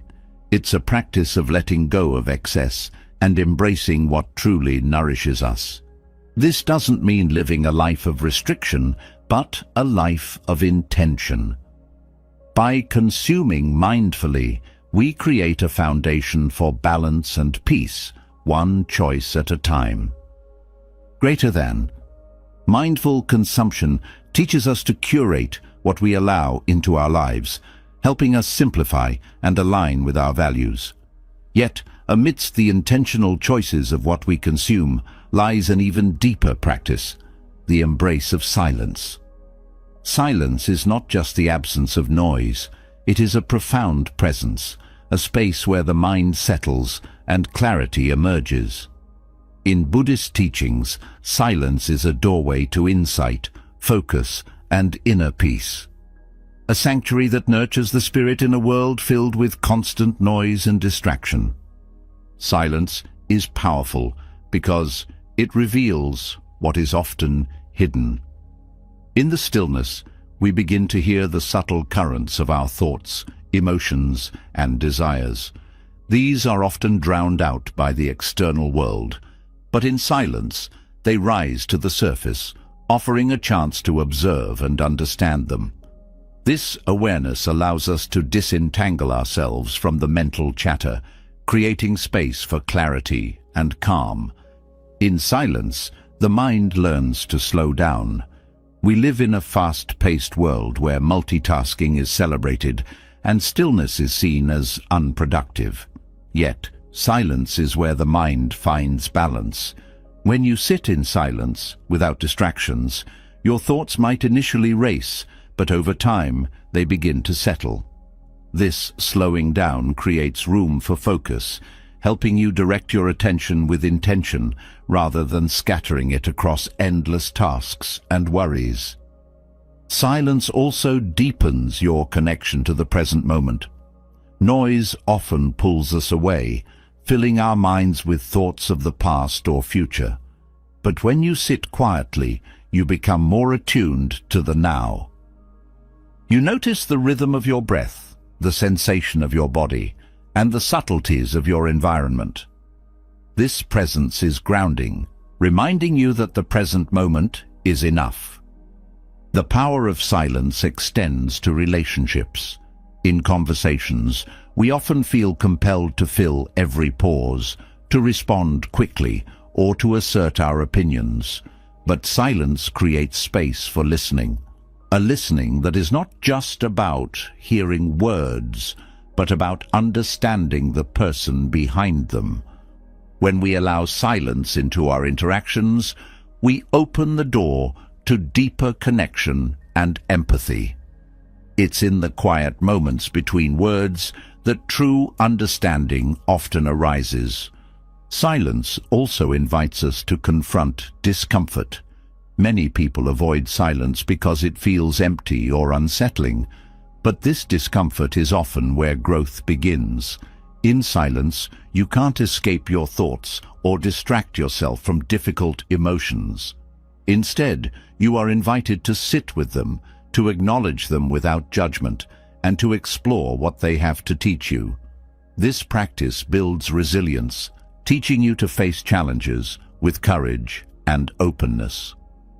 Buddhist teachings emphasize silence as a tool for self-awareness. When you remove external noise, you create an opportunity to turn inward, to reflect on your values, intentions, and actions. This introspection is not about criticism, but about clarity. Silence becomes a mirror, reflecting your inner world and helping you align your choices with your deeper self. In silence, creativity flourishes. Without the constant input of noise, your mind has the freedom to wander, to explore, and to imagine. Silence gives your thoughts the space to breathe, allowing insights and ideas to emerge naturally. This creativity is not forced. It's a byproduct of the stillness that allows your mind to connect dots and uncover new perspectives. Silence also nurtures emotional balance.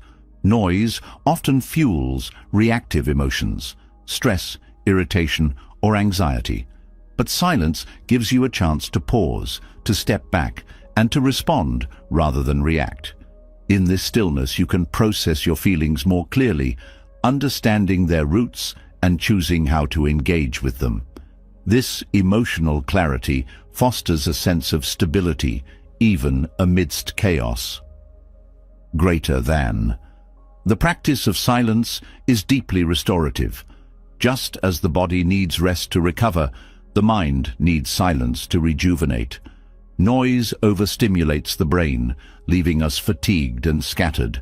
Silence acts as a reset, calming the nervous system and restoring a sense of equilibrium. This restoration doesn't require long periods of silence. Even a few minutes of quiet reflection can make a significant difference.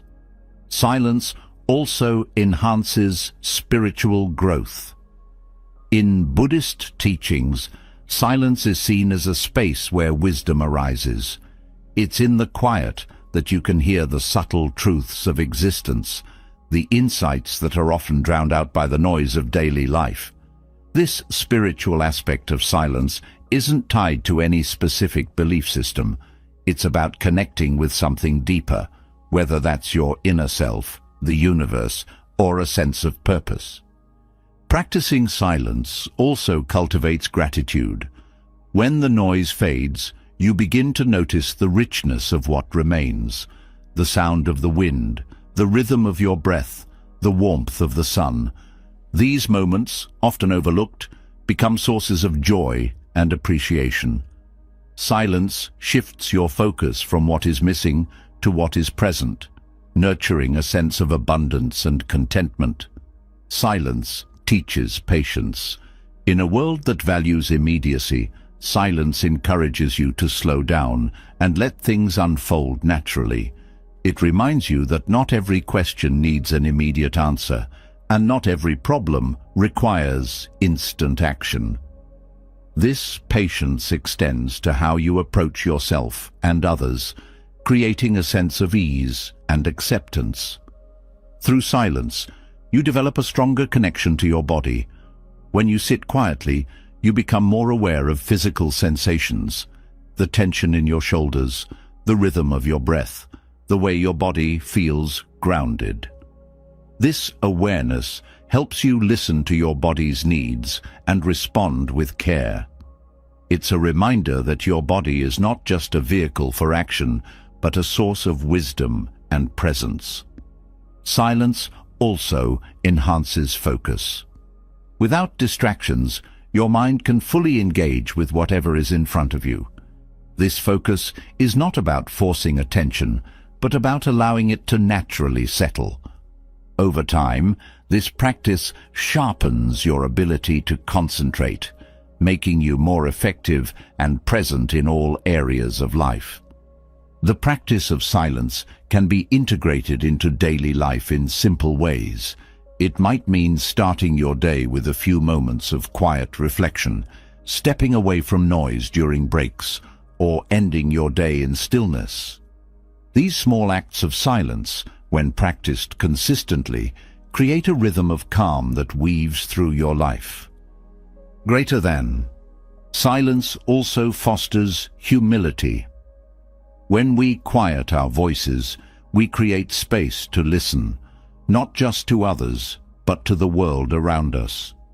We begin to see that we are part of something larger, that our words and actions are connected to a greater whole.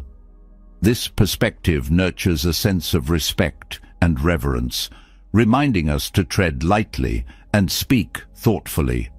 The power of silence is not about avoiding life, but engaging with it more deeply. It's about creating space to hear the truths that are often lost in the noise. Through silence, you find clarity, focus, and peace.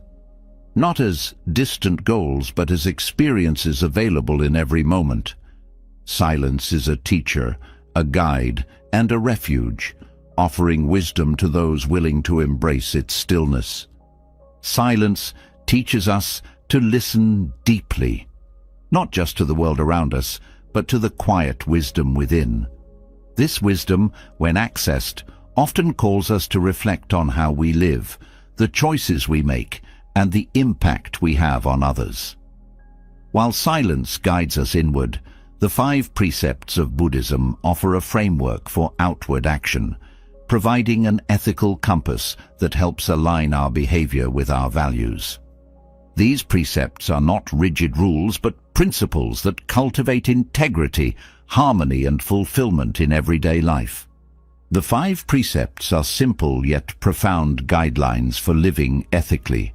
They remind us that our actions ripple outward, affecting not only ourselves, but those around us. By committing to these principles, we create a life that reflects kindness, mindfulness, and responsibility. The precepts encourage us to live intentionally, to think beyond our immediate desires, and to act in ways that contribute to the well-being of others and ourselves. The first precept emphasizes non-harming. It's a call to approach all living beings with compassion and respect. This principle invites us to reflect on how our actions, both direct and indirect, impact others. It's not just about avoiding physical harm, but also considering how words, attitudes, and decisions can either uplift or hurt those around us.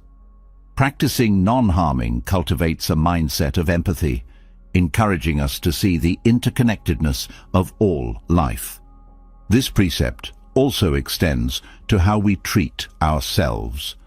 Often, we are kinder to others than we are to ourselves, allowing self-criticism or neglect to harm our well-being. Living with integrity means acknowledging our own needs and treating ourselves with the same compassion we offer others. This balance creates a foundation of inner peace, allowing us to engage with the world from a place of wholeness rather than depletion. Greater than. The second precept focuses on honesty and respecting what belongs to others. It encourages us to move through life with a sense of fairness and accountability. This isn't just about avoiding theft. It's about recognizing the value of trust and integrity in relationships. When we act honestly, we build trust with those around us, creating connections that are genuine and lasting. Honesty also nurtures self-respect, as living in alignment with truth brings a sense of clarity and confidence. This principle also invites us to examine the subtler forms of taking credit that isn't ours, taking more than we need, or taking advantage of situations for personal gain. These actions may seem small, but they erode trust and integrity over time. By being mindful of how we take and what we give, we foster a sense of balance and fairness that enriches our interactions and our lives. The third precept encourages us to practice mindfulness in our relationships. It's a reminder to treat others with respect, to avoid exploiting or harming them for personal gratification. This principle is about cultivating healthy, honest, and compassionate connections with others. It challenges us to consider not just what we want, but how our actions affect those we interact with. This awareness leads to relationships rooted in mutual care and understanding. Mindfulness in relationships also means recognizing boundaries, both our own and those of others. It's about honoring the autonomy and dignity of those we connect with, ensuring that our actions come from a place of respect rather than self-interest. This practice creates relationships that are not only fulfilling, but also free from manipulation or harm, fostering trust and genuine connection. The fourth precept calls us to speak truthfully and kindly. Words have immense power. They can build bridges or tear them down, offer comfort or cause pain. This principle reminds us to use speech with intention, considering the impact of our words before we speak. It's not just about avoiding lies, but about cultivating communication that uplifts, heals, and connects. Practicing this precept involves more than what we say. It includes how we listen. Listening with presence and empathy is an act of kindness that strengthens relationships and deepens understanding. When we truly hear others, without judgment or distraction, we create space for connection and healing. This practice of mindful listening is as vital as speaking with integrity, as it reflects our respect for others' experiences and perspectives. The fifth precept encourages mindfulness in consumption, not only of substances that cloud the mind, but also of anything that affects our clarity and well-being.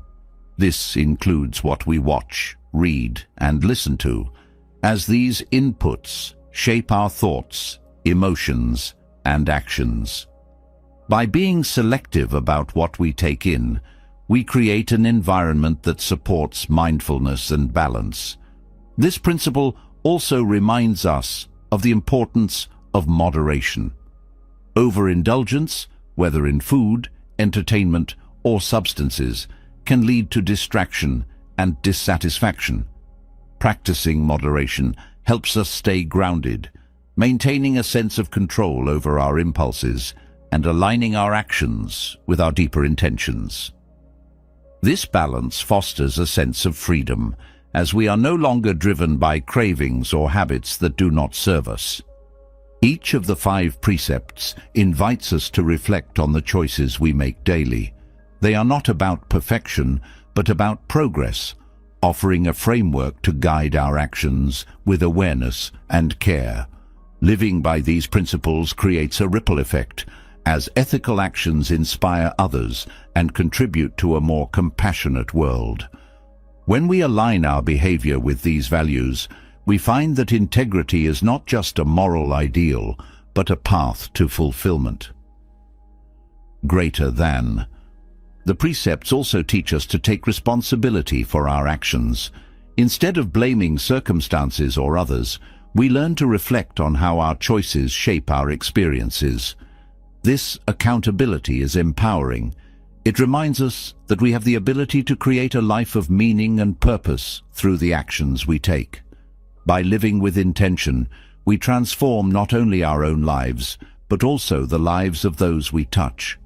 Buddhist teachings emphasize that the precepts are not commandments, but practices.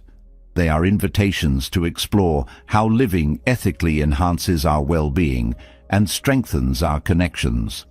This exploration is deeply personal, as each person navigates the precepts in their own way, finding how they resonate with their unique path.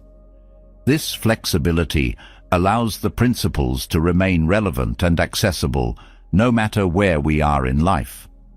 The practice of the 5 precepts also fosters humility. They remind us that we are all imperfect and that growth is a lifelong journey. When we fall short of these principles, the teachings encourage us to respond with self-compassion rather than guilt. Each moment is an opportunity to begin again, to realign our actions with our values, and to move forward with renewed intention. Through the lens of the precepts, we see that ethics and mindfulness are deeply interconnected. Acting with integrity requires awareness, and cultivating awareness naturally leads to ethical choices. This synergy creates a life that is not only harmonious, but also deeply fulfilling, as our actions reflect our inner values and contribute to the greater good. The precepts are also a reminder of the interconnectedness of all beings. When we act with kindness, honesty, and respect, we strengthen the bonds that connect us. This sense of connection enriches our lives, reminding us that we're part of a larger whole. Living by the precepts becomes an act of service, not just to ourselves, but to the world around us. Ultimately, the 5 precepts are a guide to living with integrity, mindfulness, and compassion. They are not about restrictions, but about freedom, freedom from harm, deception, and imbalance. By embracing these principles, we create a life that is aligned with our values, grounded in mindfulness, and rich in connection. Through the precepts, we discover that ethical living is not just a practice, but a path to true fulfillment. Greater than. Living with integrity through the 5 precepts teaches us to act with awareness, respect, and compassion. These principles anchor us in a life of purpose and harmony, but even the most grounded life is shaped by an undeniable truth. Nothing lasts forever. This reality of impermanence can feel unsettling, yet within it lies profound freedom. Embracing change with grace allows us to navigate life with greater ease, releasing the fear of loss and cultivating deep contentment in the present. Impermanence is woven into every part of existence. Seasons shift, relationships evolve, and even our own thoughts and emotions ebb and flow. Nothing remains static, and this truth can either cause resistance or open the door to acceptance. By understanding impermanence, we learn to flow with life rather than fight against it. This mindset transforms change from a source of fear into a pathway to growth. Often, resistance to impermanence arises from attachment. We cling to what feels familiar, whether it's a person, a situation, or even an idea of who we are. This clinging creates tension, as life's natural rhythms inevitably pull us in new directions. Letting go of attachment doesn't mean giving up on what matters, but releasing the need to control it. This shift allows us to fully appreciate what is here now, knowing that its transience makes it all the more precious. Accepting impermanence teaches us to live in the present. When we dwell on the past or worry about the future, we miss the beauty of now. Recognizing that this moment is fleeting encourages us to savor it, to engage fully without distraction. This presence not only enhances our experiences, but also fosters gratitude as we become more attuned to the gifts each moment brings. Impermanence also helps us face challenges with resilience. Life's difficulties can feel overwhelming when we believe they will last forever. But when we remember that all things pass, we gain perspective. The knowledge that pain is temporary provides comfort and strength, allowing us to endure with patience and hope. This doesn't diminish the reality of hardship, but frames it within the broader context of change. Understanding impermanence also deepens our appreciation for joy. Happiness, like everything else, is not permanent. This truth might seem discouraging at first, but it's what makes joy so profound. Knowing that a moment of laughter or connection won't last forever encourages us to cherish it fully. Impermanence reminds us to celebrate life's fleeting pleasures, savoring them rather than taking them for granted.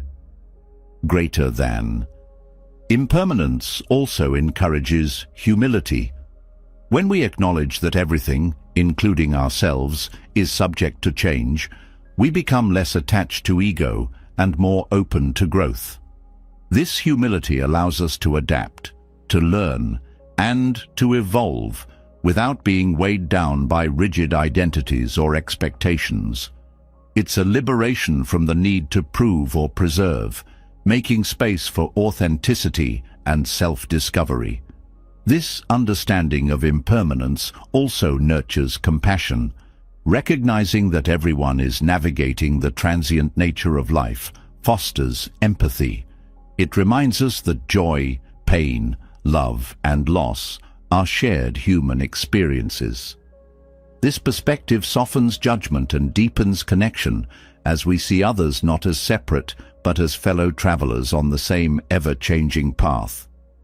Impermanence also invites us to let go of perfectionism. When we accept that nothing lasts, we realize that striving for permanence, whether in achievements, relationships, or possessions, is futile. This insight frees us to pursue what truly matters without being paralyzed by the fear of imperfection. It shifts our focus from outcomes to the process, allowing us to find meaning and fulfillment in the journey itself. This acceptance of change also reduces fear.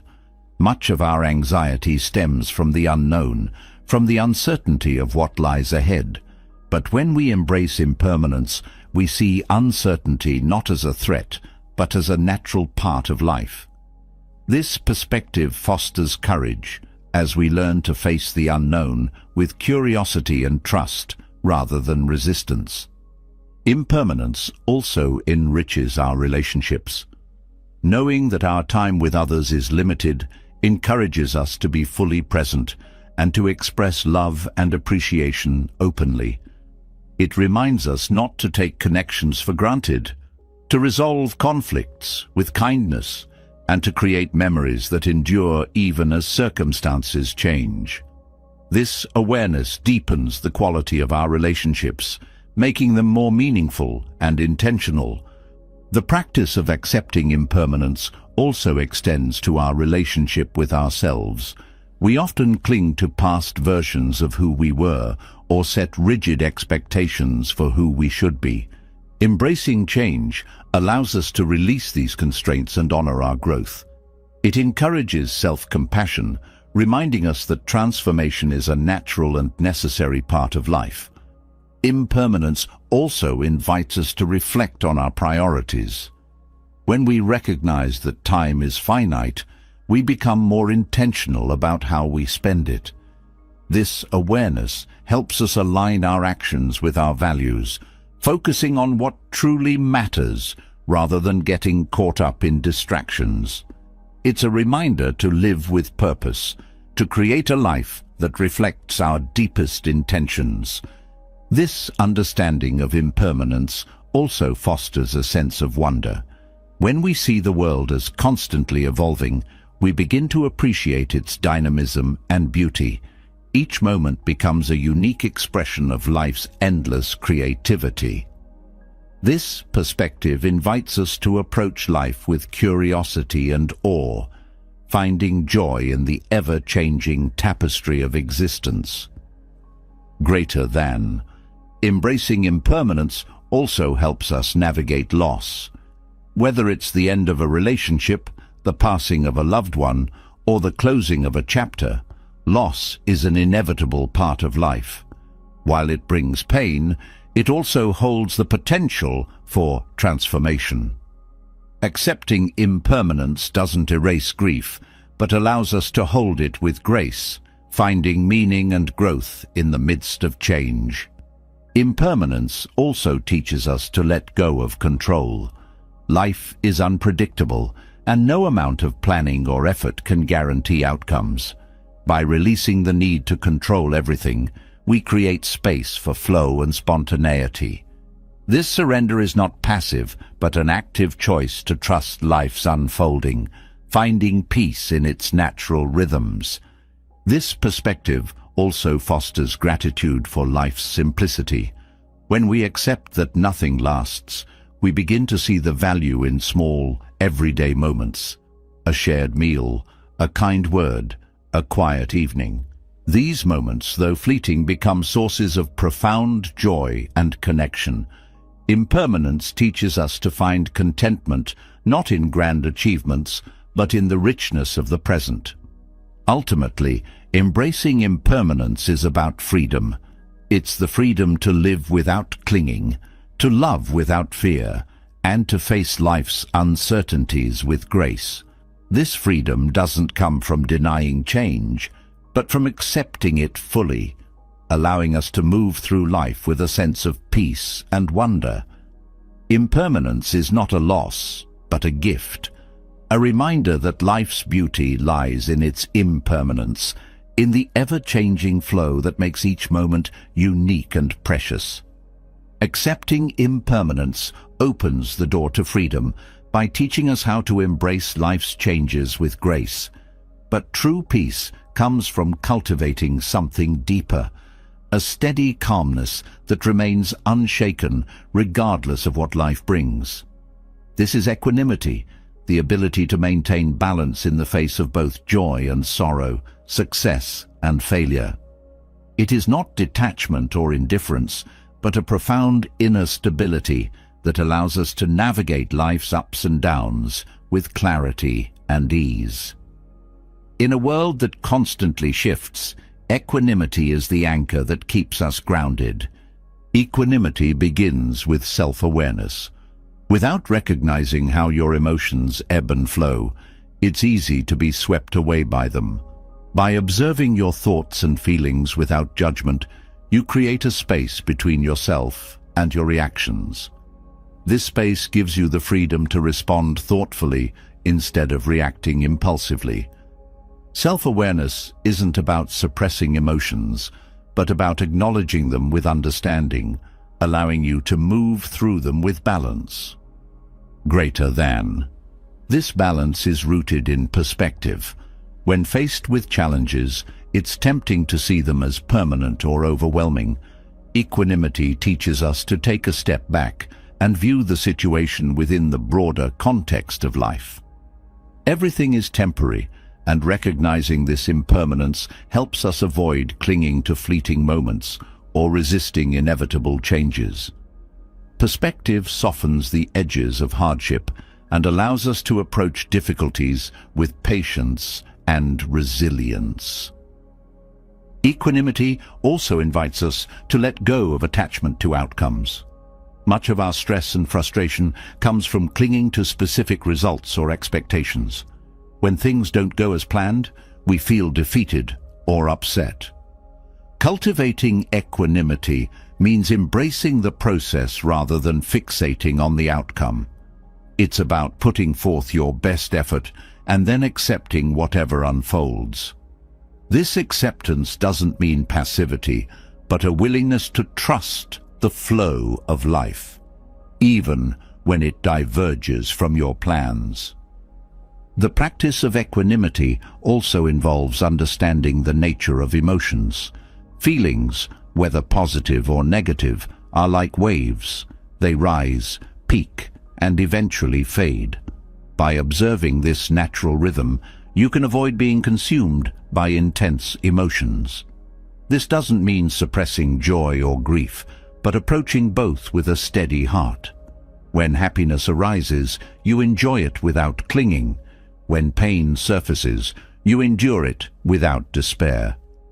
This balanced approach reduces emotional extremes and fosters a deep sense of calm. Equanimity is closely tied to the practice of non-reactivity. In moments of conflict or challenge, it's easy to react defensively or emotionally. Equanimity teaches you to pause, to breathe, and to reflect before responding. This pause creates clarity, allowing you to choose actions that align with your values rather than being driven by immediate impulses. Non-reactivity doesn't mean indifference. It's a deliberate choice to respond with wisdom and composure. Another key aspect of equanimity is learning to accept uncertainty. Life is full of unknowns, and trying to control or predict everything creates anxiety. Equanimity invites you to embrace uncertainty with openness and curiosity. It's a reminder that not knowing is a natural part of life, and that peace can be found in trusting the unfolding of each moment. This trust reduces fear and allows you to move forward with confidence, even when the path ahead is unclear. Equanimity also involves cultivating compassion for yourself and for others. When life feels overwhelming, it's easy to become self-critical or frustrated with those around you. Compassion softens this tendency, reminding you that imperfection is part of the human experience.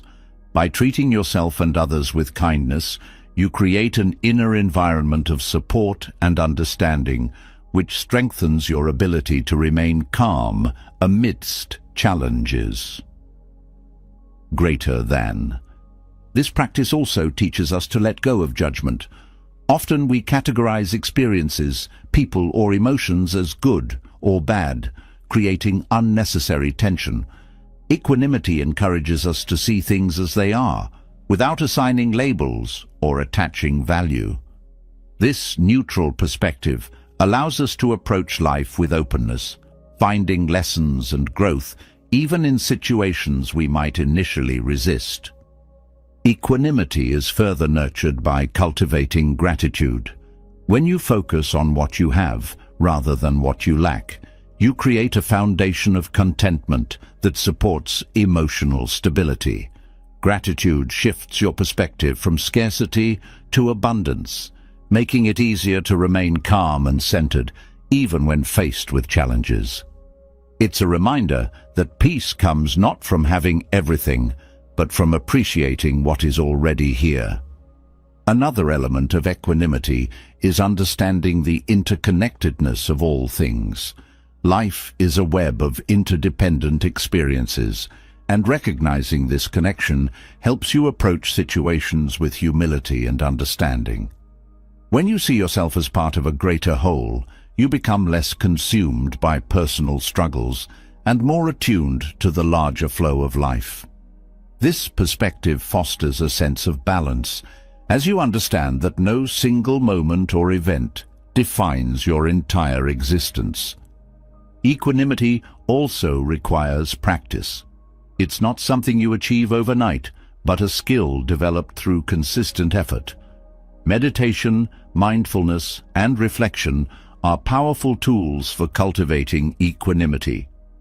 These practices train your mind to stay present, to observe without attachment, and to navigate life with steadiness. Over time, these habits create a deep reservoir of calm that you can draw upon in any situation. The benefits of equanimity extend beyond personal peace. When you remain calm amidst life's ups and downs, you become a source of stability for those around you. Your presence has a calming effect, inspiring others to approach challenges with patience and composure. This ripple effect amplifies the impact of equanimity, spreading peace and understanding through your relationships and community. Equanimity also transforms how you view success and failure. Instead of tying your self-worth to external achievements, you begin to see both success and failure as temporary experiences. This detachment allows you to pursue goals with passion while maintaining a sense of inner stability. You learn to celebrate victories without arrogance and to accept setbacks without despair, creating a balanced approach to life's highs and lows. In daily life, equanimity helps you respond to stress with resilience. Whether it's a difficult conversation, an unexpected obstacle, or a moment of uncertainty, equanimity provides the grounding to face challenges with clarity and strength. This resilience doesn't eliminate difficulties, but equips you to navigate them with grace, preserving your peace of mind even in turbulent times. Equanimity also fosters a sense of freedom. When you're no longer controlled by external circumstances or internal reactions, you experience a profound sense of liberation. This freedom allows you to engage with life fully, to embrace its complexities without being overwhelmed. It's not about avoiding emotions, but about moving through them with balance and understanding. Ultimately, equanimity is a practice of letting go, of attachment, judgment, and resistance. It's a way of finding peace not by escaping life's challenges, but by embracing them with an open heart and a steady mind. This practice creates a life of balance and fulfillment, where you are no longer swayed by every wave, but remain grounded in the calmness of your own being. Equanimity is not an end goal, but a way of living that transforms every moment into an opportunity for peace and growth. Greater than. Equanimity teaches us to remain balanced, to stand steady no matter how life's waves rise and fall. Yet, to live with such grace requires a path, a structure to guide our intentions, actions, and thoughts. The Eightfold Path offers just that, a complete framework for living a balanced and meaningful life. Rooted in wisdom, ethics, and mental discipline, this path is not a distant ideal, but a practical guide, one that can be woven seamlessly into the fabric of modern life. It speaks to those seeking harmony amidst chaos, clarity amidst confusion, and purpose amidst the mundane. The Eightfold Path begins with right understanding. This is the foundation of all other aspects, urging us to see life as it truly is, without illusion or denial. It calls for an understanding of the Four Noble Truths, the nature of suffering, its origin, its cessation, and the path leading to its end. In daily life, this means recognizing the patterns that cause distress, both in our minds and in the world around us. Right understanding encourages curiosity, reflection, and openness, urging us to ask deeper questions about our choices and their consequences. Next is right intention, which guides us to align our thoughts with kindness, compassion, and wisdom. Intentions shape actions, and when they stem from goodwill rather than greed or harm, they bring peace to both ourselves and others. Practically, this means pausing before reacting, asking whether your motives are rooted in care or self-interest. Right intention reminds us that small shifts in thought can lead to profound changes in how we interact with the world. Right speech transforms how we communicate. Words are powerful. They can uplift or wound, connect or divide. This aspect of the path urges us to speak truthfully, kindly, and thoughtfully. It challenges us to move away from gossip, harsh criticism, or idle chatter, and instead use words to build understanding and connection. In practice, this might mean choosing to remain silent when words are unnecessary, or reframing a complaint into constructive feedback. Right speech teaches us that what we say reflects who we are. Right action focuses on how we behave. It encourages us to act in ways that align with ethical principles, avoiding harm and contributing positively to the lives of others. This doesn't mean grand gestures, but everyday choices. Treating people with respect, being mindful of how your actions affect the environment, or offering a helping hand when needed. Right action reminds us that integrity is built in the small moments of life, in how we show up even when no one is watching. Right livelihood emphasizes choosing work that is ethical and contributes to the greater good. In a world that often prioritizes profit over people, this aspect challenges us to reflect on the impact of our professions. It's not just about earning a living, but about finding work that aligns with our values and supports the well-being of others. Right livelihood reminds us that our careers can be a source of meaning and connection, not just a means to an end. Right effort focuses on cultivating positive qualities and letting go of harmful ones. It's about dedicating energy to what uplifts and strengthens rather than what diminishes. This doesn't mean striving relentlessly, but finding a balance between perseverance and patience. In daily life, right effort might involve choosing to spend time on activities that nurture your growth, like learning, helping others, or practicing mindfulness. It's about building habits that bring clarity and peace, while gently releasing those that don't. Greater than. Right mindfulness invites us to live with awareness. It's the practice of being fully present, noticing the details of each moment without judgment. In modern life, where distractions are constant, mindfulness can feel elusive. But it can be cultivated through simple acts, focusing on your breath during a stressful moment, truly tasting your food instead of rushing through a meal, or listening deeply in a conversation. Right mindfulness teaches us to approach life with curiosity and acceptance, finding beauty and peace in the here and now. Right concentration sharpens our focus and deepens our connection to the present. It's about cultivating the mental clarity needed to stay engaged and steady, even amidst distractions or challenges. Through meditation or focused attention, right concentration trains the mind to remain calm and purposeful. This practice enhances not only your ability to stay present, but also your capacity for insight, creativity, and resilience. Each element of the Eightfold Path is interconnected, supporting and strengthening the others. Together, they create a balanced approach to life, one that fosters wisdom, compassion, and inner peace. This path is not about perfection, but about progress, about making intentional choices that align with your values and nurture your well-being.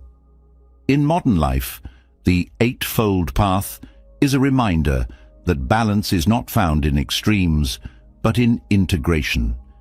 It's about bringing mindfulness to every aspect of your day, from how you think to how you speak, act, and work.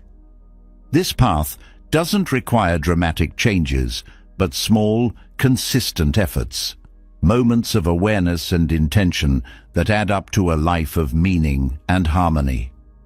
Through the Eightfold Path, we learn that a fulfilling life is not built on external achievements, but on the quality of our thoughts, actions, and relationships. It's a guide to living with purpose, resilience, and joy, showing us that balance is not a destination, but a way of being. This path invites us to walk with intention, to embrace each moment with clarity and care, and to find peace not despite life's challenges, but because of how we choose to meet them. The Eightfold Path offers a blueprint for a balanced life, guiding us toward actions, thoughts, and choices that align with integrity and peace. Yet, amidst all the principles of right living lies another profound truth. Life becomes clearer and lighter when it is stripped of unnecessary complexities. Embracing simplicity is not about giving up what we need, but about discovering the joy and freedom in needing less. Simplicity, rooted in Buddhist philosophy, teaches us how to create a life filled with purpose and clarity by letting go of the things that weigh us down. Greater than. Simplicity begins with recognizing what truly matters. Modern life often encourages accumulation of possessions, responsibilities, and even expectations. This constant pursuit can feel overwhelming, leaving little room for reflection or peace. When we embrace simplicity, we shift our focus from quantity to quality, asking ourselves what genuinely adds value to our lives. It's not about deprivation, but about consciously choosing what nurtures and sustains us, whether that's relationships, experiences, or even the space to simply be. Living with less creates clarity. When physical clutter surrounds us, it mirrors mental and emotional clutter. By letting go of the unnecessary, we free our minds to focus on what's meaningful. The act of decluttering, whether it's a room or a schedule, is not just about removing things. It's about creating space for peace and intentionality. Each item or commitment we release is an opportunity to connect more deeply with ourselves and the world around us. Simplicity also fosters gratitude. When we stop chasing more, we begin to appreciate what we already have. This shift in perspective turns the ordinary into the extraordinary. A simple meal becomes a moment of nourishment. A quiet walk becomes a source of joy, and a kind word becomes deeply meaningful. Gratitude, born from simplicity, transforms how we view our lives, shifting the focus from what is missing to what is present. Living simply also reduces stress. The more we accumulate, the more we have to maintain, protect, and manage. This creates a cycle of busyness that often detracts from our ability to be present. Simplicity breaks this cycle, allowing us to prioritize what aligns with our values rather than being driven by external pressures. With fewer distractions, we find it easier to stay grounded and calm, even amidst life's challenges. This way of living also deepens our connection to others. When we let go of material pursuits as the measure of success or happiness, we begin to value relationships over possessions.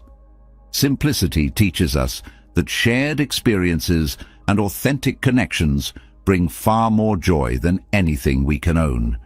It's about being present with those we care about, free from the distractions of what we think we need to achieve or acquire.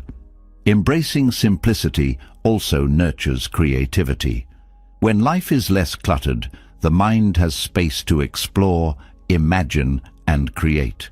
The freedom from constant consumption allows us to focus on what we can build, express, and contribute. Creativity flourishes in simplicity because it thrives on clarity and openness, unburdened by the noise of excess. Greater than. Simplicity extends to how we consume. Choosing to live with less invites us to think carefully about what we bring into our lives, whether it's food, clothing, or media. This mindfulness fosters a deeper sense of responsibility, both to ourselves and to the world. By consuming less and choosing thoughtfully, we reduce waste, support sustainability, and align our actions with our values. This way of living also strengthens self-awareness. When we simplify, we learn to differentiate between what we want and what we truly need. This distinction helps us understand our motivations and desires more clearly, leading to greater self-acceptance and peace. Simplicity becomes a mirror, reflecting back what is essential and guiding us toward a more authentic way of being. Simplicity teaches us the value of presence.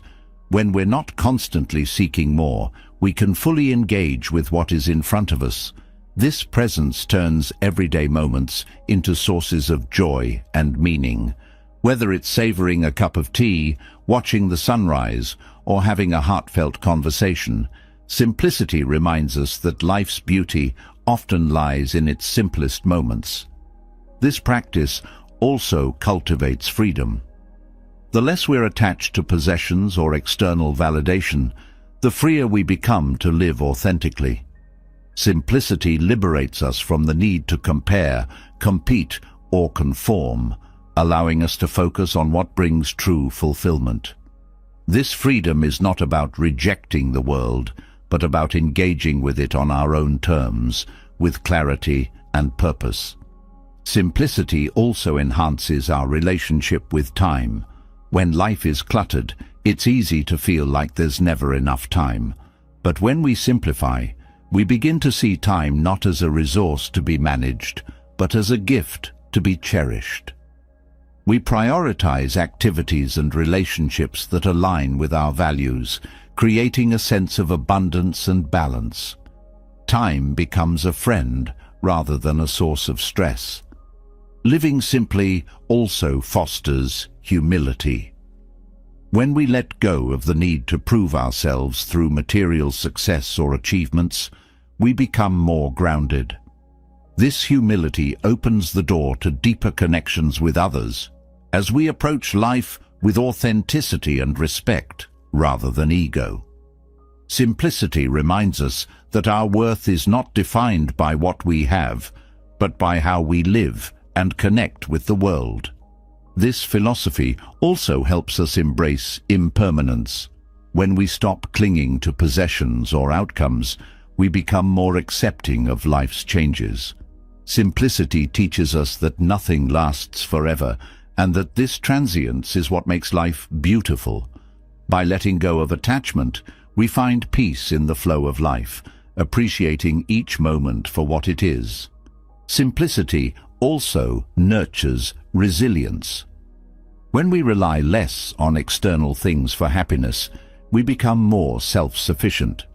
This inner strength helps us navigate challenges with grace, knowing that our sense of peace comes from within rather than from what we own or achieve. Simplicity becomes a source of stability, grounding us even when life feels uncertain. Through simplicity, we also rediscover joy. When life is less cluttered, we can find delight in the smallest things: a smile, a breeze, a moment of quiet. This joy is not fleeting but enduring, rooted in a deep appreciation for life's simplicity. It reminds us that happiness is not found in acquiring more, but in fully experiencing what we already have. Greater than. Simplicity also encourages mindfulness. When life is stripped of excess, we become more aware of each moment. This awareness deepens our connection to ourselves, others, and the world around us. Simplicity teaches us to move through life with intention, making choices that reflect our values and bring us closer to what truly matters. Ultimately, embracing simplicity is about creating space, not just physical space, but mental and emotional space. It's about letting go of what no longer serves us to make room for what does. Simplicity invites us to live with clarity, purpose, and joy, reminding us that life's greatest treasures are often the simplest. Through simplicity, we find not just balance but a profound sense of peace, knowing that we already have enough. Embracing simplicity allows us to find joy in what is essential, freeing us from the burden of excess. Yet, even in a simplified life, there can be a weight we carry that is not seen but deeply felt, the weight of past hurts and lingering resentments. These emotional burdens can quietly drain our energy and cloud our present. The art of letting go is not a single act, but a journey of releasing what no longer serves us, making space for healing, peace, and renewal. Forgiveness and acceptance are powerful tools in this journey, helping us to heal the wounds that time alone cannot mend. Letting go begins with acknowledging the pain. Often, we avoid facing past hurts because they bring discomfort or vulnerability. But by confronting these emotions head-on, we begin to dissolve their power over us. This acknowledgement is not about dwelling on the past, but about recognizing its impact. It allows us to understand the roots of our resentment, whether it stems from betrayal, loss, or unmet expectations. This clarity is the first step toward healing, as it gives us insight into how we have been affected and why letting go is essential for our well-being. Forgiveness is a cornerstone of letting go, but it is often misunderstood. Forgiveness is not about excusing harmful behavior or denying the hurt it caused. Instead, it is a conscious decision to release the hold that resentment has on our hearts. By forgiving, we reclaim our power, choosing peace over the need for retribution or validation. This release is not just for the benefit of others, but primarily for ourselves, as it frees us from the chains of anger and bitterness that keep us anchored to the past. Acceptance works hand in hand with forgiveness. While forgiveness releases the emotional grip of past events, acceptance acknowledges that what happened cannot be changed. This acceptance is not resignation, but a form of surrender to reality. It allows us to stop resisting the truth and begin integrating it into our lives in a way that fosters growth and resilience. Acceptance also encourages us to focus on the present, where true healing takes place. Letting go also involves releasing the stories we tell ourselves about the past. These narratives often reinforce our pain, keeping us trapped in a cycle of victimhood. By reframing these stories, we can find new meaning in our experiences. This reframing doesn't change what happened, but changes how we relate to it. It transforms wounds into wisdom, showing us that even in our deepest pain, there is a lesson or strength to be discovered. Forgiveness and acceptance also nurture self-compassion. Often, the hardest person to forgive is ourselves. We carry guilt, shame, or regret for things we wish we had done differently. By extending the same kindness to ourselves that we offer to others, we begin to heal these inner wounds. Self-compassion teaches us that we are human, that mistakes are part of our journey, and that growth often comes from our most challenging moments. Greater than. The act of letting go also liberates us from the need for external validation. When we hold on to grudges, we often wait for apologies or acknowledgement from others. This dependence places our healing in someone else's hands, leaving us powerless. Letting go shifts the focus back to ourselves, empowering us to find closure and peace independent of anyone else's actions or words. This internal locus of control fosters a deeper sense of self-reliance and inner strength. Practicing forgiveness also enhances our relationships. When we let go of past grievances, we make room for more authentic connections. We approach others with an open heart rather than a guarded one, allowing for greater trust and intimacy. This openness invites mutual understanding, reducing the likelihood of future conflicts and strengthening the bonds we share with those around us. Letting go also involves setting healthy boundaries. While forgiveness is about releasing resentment, it does not mean allowing harmful behavior to continue. Boundaries protect our well-being and ensure that we do not become entangled in cycles of hurt. By clearly communicating our limits, we honor our worth and create a safe space for healing. Boundaries are acts of self-respect, teaching others how we deserve to be treated. The process of letting go also encourages us to embrace vulnerability. Holding on to resentment can create a protective shell, shielding us from further pain, but also from deeper connections. Vulnerability, though uncomfortable, is where true connection and healing occur. It allows us to express our needs, share our truths, and receive support from others. This openness transforms our relationships, making them more authentic and fulfilling. Forgiveness also fosters gratitude. When we release the weight of past hurts, we become more attuned to the blessings of the present. We recognize that while pain is a part of life, so is joy, love, and connection. This gratitude shifts our focus from what we have lost to what we have gained, nurturing a sense of abundance and contentment. Greater than. Letting go also strengthens our resilience. As we navigate the complexities of life, learning to release what no longer serves us builds emotional endurance.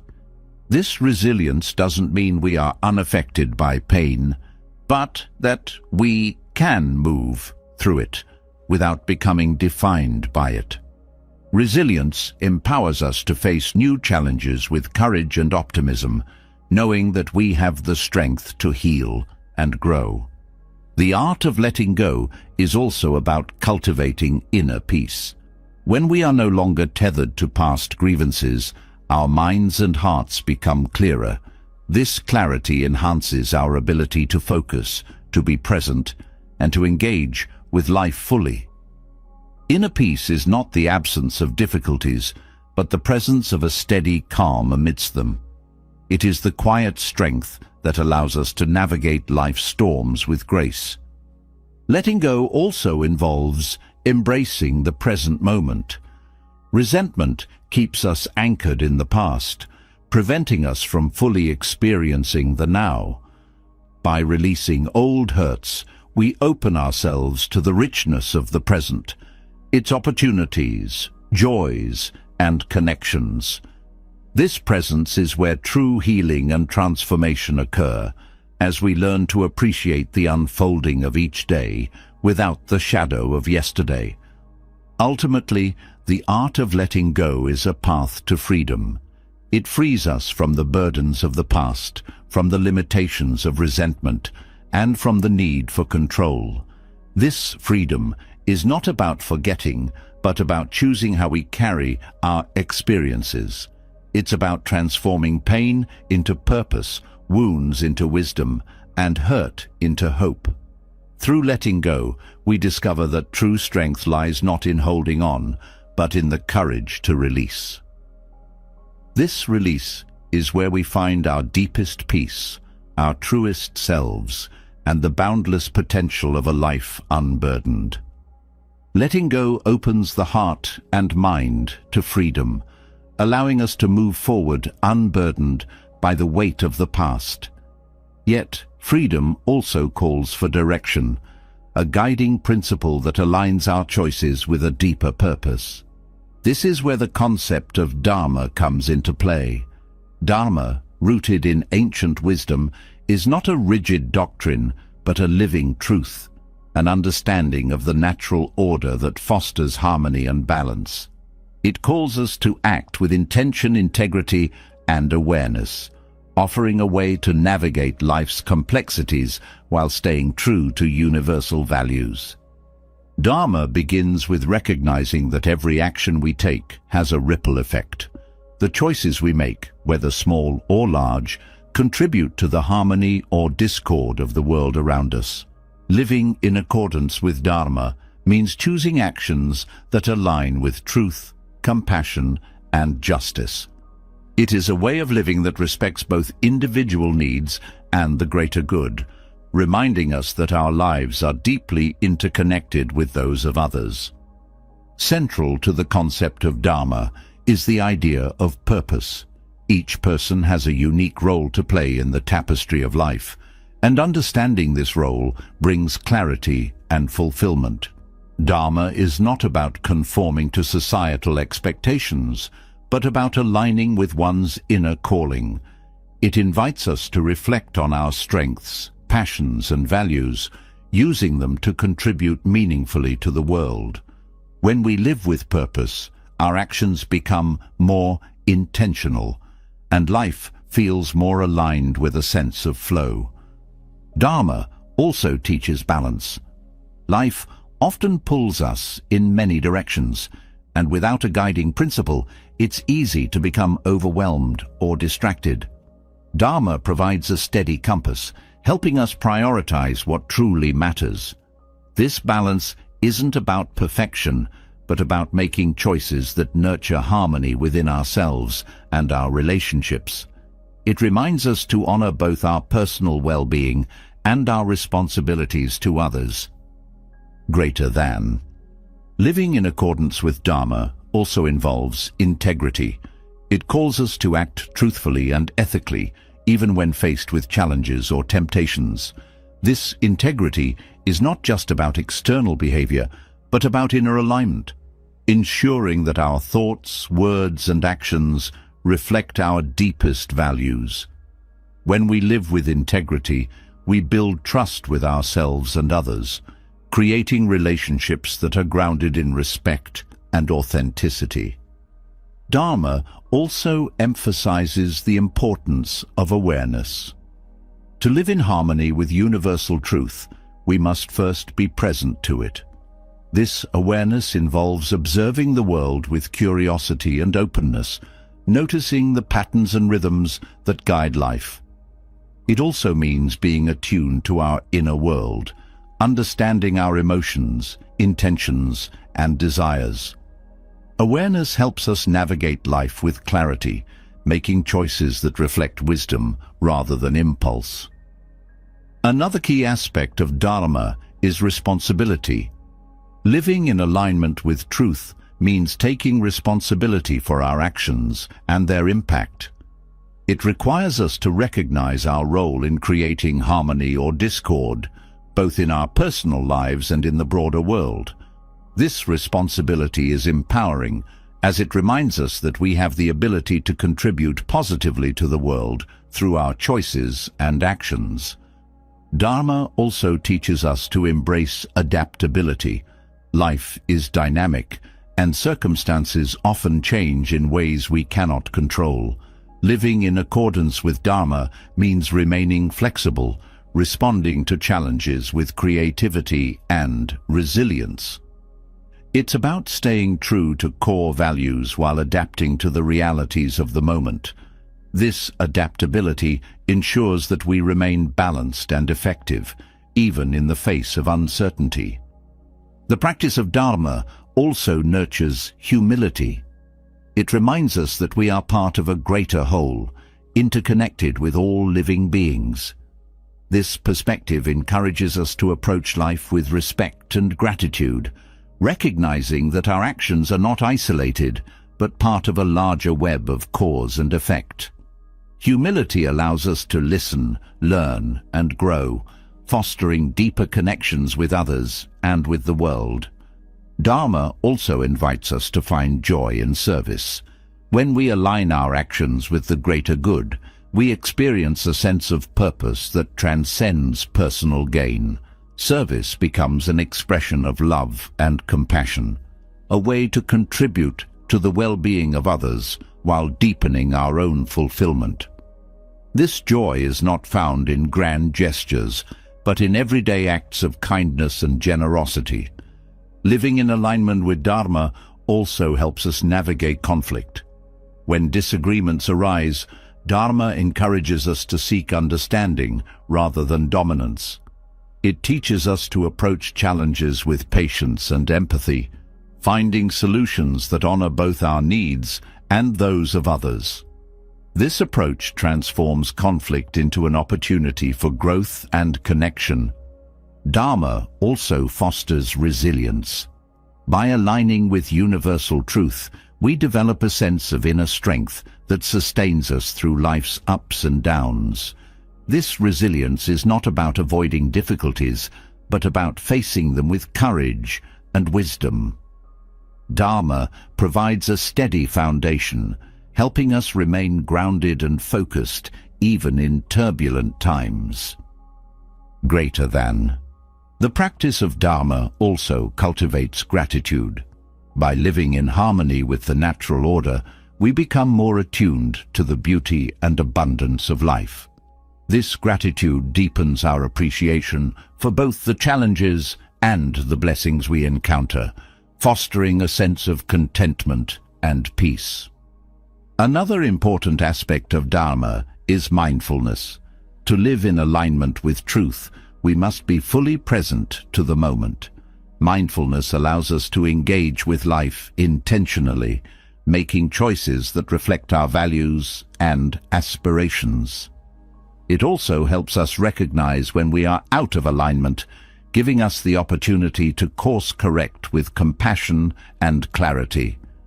Dharma also emphasizes the importance of community. Living in harmony with universal truth involves recognizing our interdependence and working toward the collective good. This doesn't mean sacrificing ourselves, but finding ways to contribute to the well-being of others while honoring our own needs. Community becomes a source of support, inspiration, and accountability, enriching our lives and deepening our sense of purpose. Ultimately, Dharma is a guide to living authentically. It invites us to align our actions with our values, our purpose with the greater good, and our lives with the natural rhythms of the world.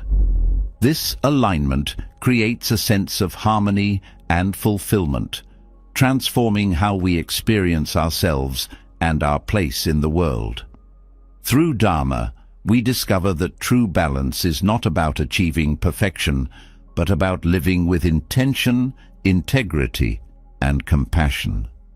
It is a lifelong practice, one that continues to deepen and evolve as we grow. Living in alignment with Dharma teaches us to act with integrity, mindfulness, and purpose. It anchors us in a life that harmonizes personal fulfillment with collective well-being. Yet, in a world where ambition often drives us, there is a delicate balance to strike between striving for goals and finding peace in the present.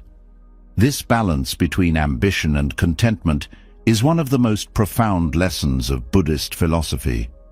It shows us how to pursue growth and success without losing sight of inner tranquility, turning ambition into a source of joy rather than stress.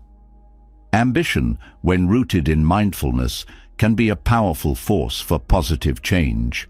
It motivates us to expand our potential, explore new possibilities, and contribute meaningfully to the world. However, when ambition becomes entangled with greed, attachment, or the need for validation, it can disrupt our peace and lead to a sense of dissatisfaction. Balancing ambition with contentment begins with understanding the intention behind our goals. By asking why we desire something, we gain clarity on whether it aligns with our values and supports our well-being, or whether it stems from societal pressures or ego. Contentment, on the other hand, is not about complacency. It does not mean giving up on dreams or settling for less than what we're capable of achieving.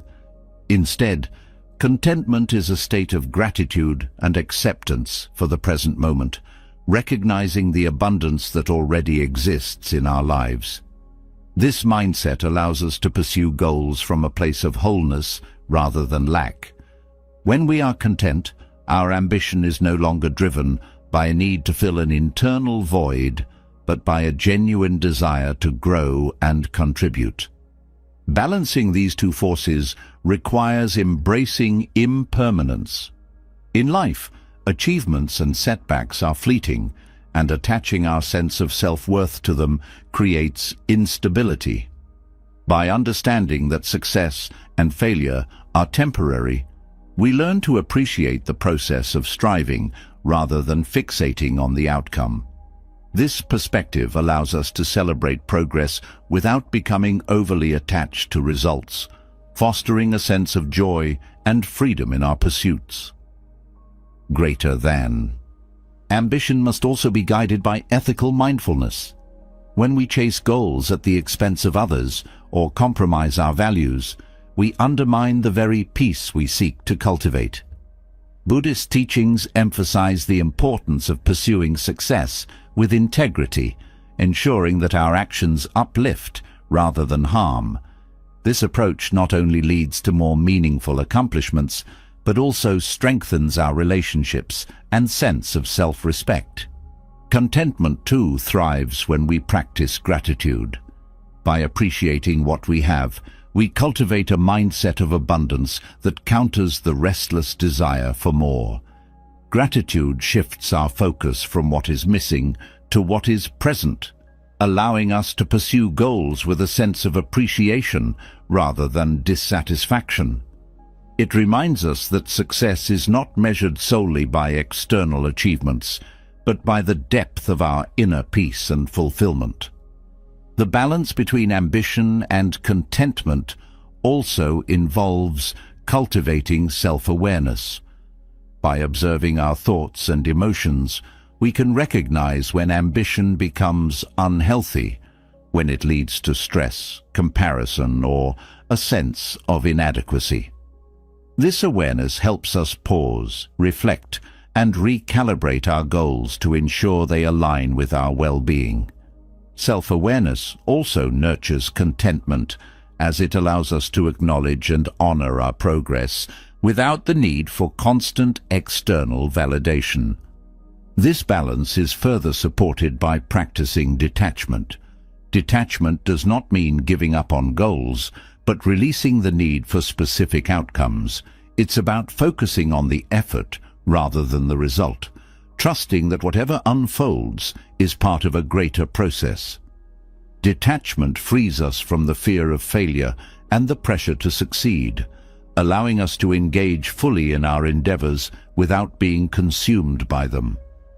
Another important aspect of balancing ambition and contentment is recognizing the value of rest. In a culture that often glorifies productivity, rest can feel like a luxury rather than a necessity. However, rest is essential for maintaining both physical and mental well-being.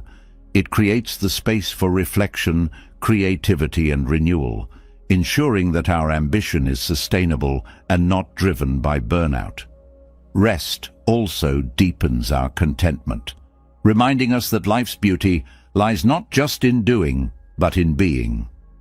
Buddhist teachings also encourage us to redefine success. Instead of measuring success by wealth, status, or recognition, we are invited to see it as living in alignment with our values, fostering meaningful relationships, and contributing to the greater good. This perspective shifts our goals from external markers to internal growth, creating a sense of fulfillment that is independent of circumstances. Success becomes less about what we achieve and more about who we become in the process. The practice of mindfulness is another powerful tool for balancing ambition and contentment. Mindfulness grounds us in the present moment, allowing us to approach our goals with focus and clarity. It helps us savor the journey rather than rushing toward the destination, finding joy in each step of the process. Mindfulness also fosters contentment by connecting us to the richness of the here and now, reminding us that life's treasures are often found in the simplest moments. Greater than. Balancing ambition with contentment also requires compassion for ourselves and others. Self-compassion helps us navigate setbacks with kindness rather than self-criticism, while compassion for others reminds us that our actions have an impact beyond ourselves. This perspective encourages us to pursue goals that not only benefit us but also uplift those around us, creating a ripple effect of positive change. Another key to this balance is setting intentions rather than expectations. Intentions focus on how we want to show up in the world, our values, attitudes, and efforts, while expectations are tied to specific outcomes. By prioritizing intentions, we remain rooted in the present and open to possibilities, reducing the stress and disappointment that often accompany unmet expectations. This approach fosters both ambition and contentment, as it allows us to strive with purpose while embracing the unfolding of life. Balancing these forces also involves embracing the concept of enough. In a world that often equates success with more money, more achievements, more recognition, recognizing what is enough creates a profound sense of liberation. It shifts our focus from constant striving to meaningful living, allowing us to pursue goals that truly align with our values and needs rather than societal pressures. This balance is nurtured by reflecting on our motivations. When ambition is fueled by fear, comparison, or the need for approval, it often leads to stress and dissatisfaction. However, when it stems from a place of love, curiosity, and a desire to contribute, it becomes a source of joy and inspiration. Reflecting on our motivations helps us align our goals with our true selves, creating a harmony between striving and being. In balancing ambition with contentment, we discover a way of living that is both dynamic and peaceful. It's not about choosing one over the other, but integrating both in a way that supports our growth and well-being. This balance allows us to pursue our dreams while staying grounded in gratitude, creating a life that is both meaningful and fulfilling. It teaches us that true success is not found in relentless striving, but in the art of living with purpose, integrity, and joy. Balancing ambition with contentment reminds us that a meaningful life is found in the harmony between striving and appreciating what is already present. Yet, even with this balance, a deeper question often lingers. Who are we beneath all our achievements and desires? Meditation becomes the bridge to this understanding. It is not just a practice for calming the mind, but a profound tool for self-discovery. Through meditation, we begin to uncover the layers of our identity, the patterns that shape us, and the essence of who we truly are. This journey is one of the most transformative paths we can take, leading not only to personal clarity, but also to a deeper understanding of our connection to the world. Greater than. Meditation starts by creating stillness. In a world filled with constant noise and distractions, stillness is rare but essential. Sitting quietly with yourself allows the layers of external influences to fade, revealing the thoughts and emotions that often go unnoticed.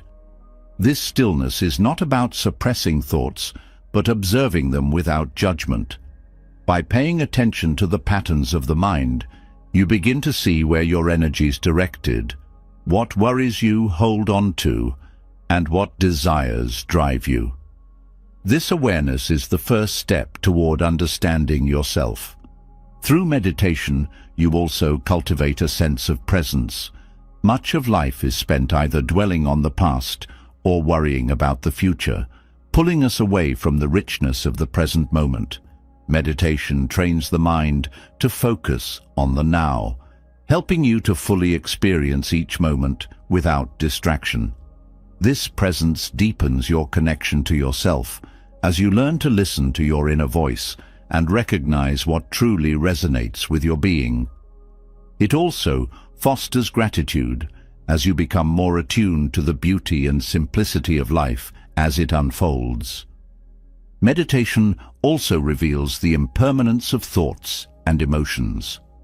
By sitting with the mind, you begin to notice how fleeting these experiences are, how a thought arises, lingers, and then fades away. This realization helps you detach from over-identifying with temporary states of mind. You start to see that you are not your thoughts, emotions, or fears, but something deeper and more constant. This detachment creates a sense of freedom as you no longer feel defined by fleeting mental states. Self-discovery through meditation also involves exploring the stories you tell yourself. These stories about who you are, what you can achieve, or what holds you back often shape your identity. Meditation provides the space to question these narratives, to see whether they truly serve you or limit you. By peeling back these layers, you uncover the core of your being, free from societal expectations or self-imposed limitations. This clarity allows you to live more authentically, aligned with your true nature. Meditation also strengthens self-compassion. As you sit with yourself, you inevitably encounter imperfections, mistakes, and vulnerabilities. Instead of resisting or judging these aspects, meditation teaches you to embrace them with kindness. This self-compassion is not about excusing flaws, but understanding that they are part of the human experience. By accepting yourself fully, you create the foundation for deeper self-love and resilience. The practice of meditation also enhances emotional awareness. Many emotions lie beneath the surface, influencing decisions and interactions without conscious recognition. Meditation brings these emotions into the light, allowing you to understand their origins and effects. This awareness helps you respond to emotions with wisdom rather than being controlled by them. Over time, you develop a greater sense of emotional balance, which enhances your relationships and overall well-being. Meditation also deepens your understanding of interconnectedness. As you sit in stillness, you begin to feel the threads that connect you to others and the world around you. This sense of connection dissolves the illusion of separateness, reminding you that your actions, thoughts, and intentions impact the greater whole. This realization fosters compassion and a sense of responsibility, guiding you to live in harmony with others and the environment. Greater than. Meditation also helps uncover your values. In the stillness, you can reflect on what truly matters to you, free from external influences or societal pressures. This reflection brings clarity to your priorities, helping you align your actions with your deepest values. It allows you to let go of pursuits that don't serve your higher purpose, creating a life that feels more meaningful and fulfilling. Through meditation, you also develop the ability to observe without attachment. This practice is particularly valuable when exploring challenging aspects of yourself, such as fears, regrets, or insecurities. By observing these experiences without judgment, you create space for healing and growth. This detachment doesn't mean avoiding or suppressing emotions, but approaching them with curiosity and acceptance, allowing them to transform naturally. Meditation also fosters patience. The journey of self-discovery is not linear, and progress can feel slow or uncertain. Meditation teaches you to trust the process, to approach each moment with an open heart, rather than rushing toward answers. This patience allows you to explore yourself with gentleness, appreciating the unfolding of your journey, rather than focusing solely on the destination. As you deepen your meditation practice, you begin to notice shifts in how you engage with the world. Greater self-awareness leads to more intentional actions, as you're no longer driven by unconscious patterns or reactions. This intentionality enhances your relationships, your work, and your sense of purpose, as everything you do becomes infused with clarity and presence. Meditation also helps you navigate life's challenges with resilience. By cultivating inner stillness, you create a sanctuary within yourself that remains steady even amidst external chaos. This resilience allows you to face difficulties with grace, drawing on the strength and wisdom uncovered through self-discovery. It also fosters hope, as you recognize that challenges are opportunities for growth and transformation. The journey of self-discovery through meditation is also one of empowerment. As you connect with your true self, you begin to see the vast potential within you. This realization is not about ego, but about recognizing your unique gifts and how you can contribute to the world. Meditation helps you tap into this potential, guiding you to live with confidence and purpose. Meditation as a tool for self-discovery is a lifelong practice. It is not about reaching a fixed destination, but about continuously exploring and evolving. Each moment of stillness brings new insights, new layers of understanding, and new opportunities for growth. This ongoing journey enriches every aspect of life, helping you to live with greater awareness, authenticity, and joy. Through meditation, you come to know yourself in a way that transcends labels, roles, and expectations. You uncover the essence of your being, the part of you that is constant amidst change and challenge. This self-discovery is the foundation for living with purpose, peace, and connection, allowing you to navigate life with a profound sense of harmony and fulfillment. Self-discovery, through meditation, uncovers the truths that lie within, revealing a clearer understanding of your essence and purpose. Yet, as you explore the depths of who you are, a question often arises. How do we cultivate a joy that lasts? Not the fleeting happiness that comes from external achievements, but a profound sense of inner fulfillment that remains steady through life's ups and downs. Buddhist teachings provide profound insights into awakening this joy, a joy rooted in presence, gratitude, and connection to life's simple, meaningful moments. Greater than. True joy begins with appreciating the present moment. So often joy is postponed to some future achievement or condition, but Buddhist philosophy teaches that fulfillment is found in the now. By practicing mindfulness, you learn to notice the small miracles of daily life, a warm meal, the kindness of a stranger, the beauty of sunlight filtering through trees. When you stop waiting for joy to arrive and instead find it in what is already here, life feels richer, more vibrant, and deeply satisfying. This practice of awakening joy also involves recognizing and releasing cravings. Cravings often masquerade as pathways to happiness, convincing you that acquiring more, whether possessions, status, or experiences, will bring lasting fulfillment. However, cravings create cycles of dissatisfaction where each achievement or acquisition is quickly replaced by the next desire. Buddhist teachings encourage letting go of this cycle, showing that freedom from craving allows you to appreciate what you have and find joy in simplicity. Gratitude is a cornerstone of lasting joy. By shifting your focus from what is lacking to what is present, you transform how you experience life.